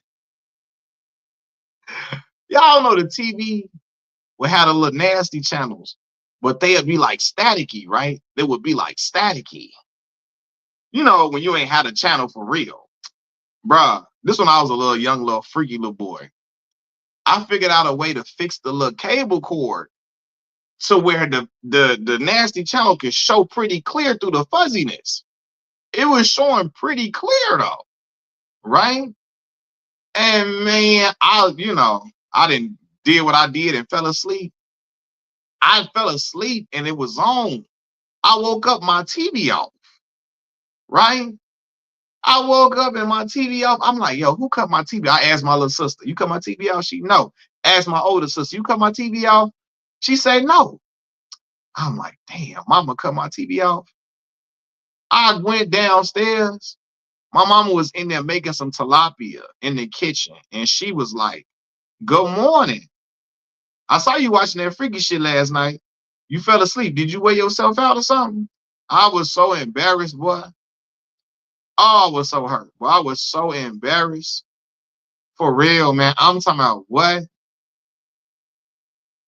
You said, did your mama ever have to come up to the school for disciplinary reason? Oh, no, Juice. Oh, man, I was so scared of my mama. I ain't even play. My mama would embarrass me in front of everybody if I did, bro. I was so scared of her doing that. I ain't even play. But do y'all know on report card pickup was a dangerous day back in the day? You like, listen, on report card pickup, you see the mamas coming there, they kid been acting up in class and ain't been doing what they got to do. What? Look, I remember high school, y'all. I went to Morgan Park High School on South Side Chicago. I was in ROTC. So they would have us like, we would get, because we had to have like a certain amount of service learning hours to graduate, community service hours we have to do to graduate from school.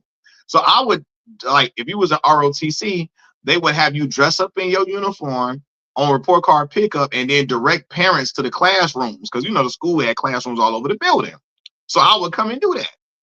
So report card pickup, I come up in there, I'm directing parents to their classroom. Man, I seen mama slapping the hell out their daughters and sons. I'm talking about going off on them. Mama slapping the girl upside her head. I'm looking like, why you be in class acting a damn fool and you know your mama crazy? You know your mama finna come up here and raise hell. Why you up in here acting a fool knowing your mama gonna slap you on report card pickup night?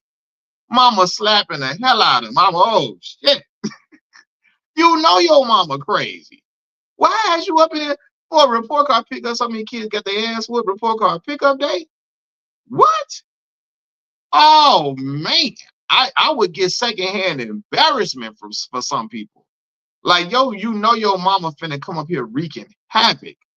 Why are you up here acting a fool, knowing your mama gonna come up here with you to report card pickup? Have you up here? You ain't gonna get your whooping at home. You gonna get your whooping at school in front of everybody. You gonna get slapped in front of everybody. You get slapped in front of everybody, man. What the heck? Like, come on, man. Oh yeah, look, we had teachers that posted grades. Hey, listen, so they would post our grades up on the wall, but we would have our student ID number. So you wouldn't know. You had to know your ID number to know who grade it was. Boy, had them student ID numbers up there on the wall. I remember my high school ID, man. I remember the high school ID to this day by heart. And I'd be like, man, I had good great grades at school though, but well, them mamas was not playing up in that mother. Come up there, boy, them mamas come up there pissed off like a motherfucker. You been acting a fool. She already at work, stressed out. She get off work. She coming up there with a vengeance. Know your ass ain't acting a fool up in here. It be crazy. See, I could never remember that damn number. My mama made me come with her for a report card pickup in high school. She knew something. I had like 2 F's and 1 D on my dish. The way she looked at me when that teacher was talking scared the hell out of me. Yeah, she in her house clothes. Mama come up in there with that damn robe on under the coat. With that robe on under the coat, you know she just took a scarf off her head. She come up in there. Hey yo, black mamas, coming and see them black mamas at report card pickup. I'd be a bit, I was happy it wasn't me. I've been there, ooh, wait, boy. You know your mama finna come up here, go raising hell. Then don't you see the daddy coming up in there? Boy, I listen, man. In elementary school, I seen kids try to get whoopings at the school. My moms would bully them teachers. They knew not to play with me. Your mom was on that, man. Yeah, man. Hey, listen. Them progress reports, something else. Do y'all know I had all A's and B's on the progress report? I tried to forge a signature because I didn't want the teachers. The teacher said I was missing a few assignments. I had great grades still. I didn't want my mama to know I was missing a few assignments. I tried to forge a signature. I was practicing her signature. She caught me practicing that mug. Still whooped me, even though I had good grades. She thought you trying to forge my goddamn signature. Boy, I say, oh Lord, now. Crazy. Crazy times, man. Crazy times for real.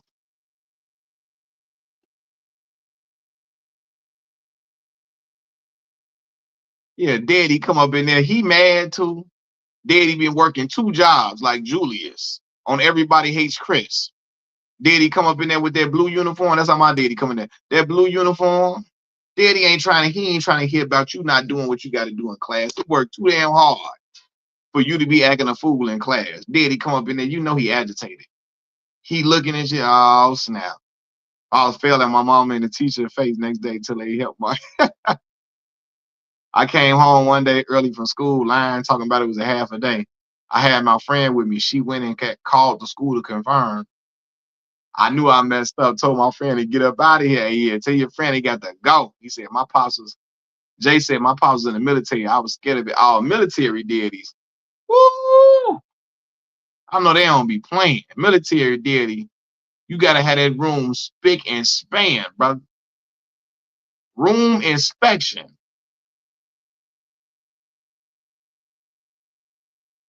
I already know. But look, y'all, so I done been on here 3 hours, man. I had a good time with y'all, man, talking and laughing and vibing. But look, man, I'm finna try to give me a little rest real quick. Man, I'm gonna holler at y'all tomorrow. Tomorrow, my boy.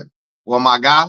Well, not my guy. My people. My people in general. This guys, women, it's women and men on this channel. So I'm gonna holler at y'all tomorrow, man. Stay blessed.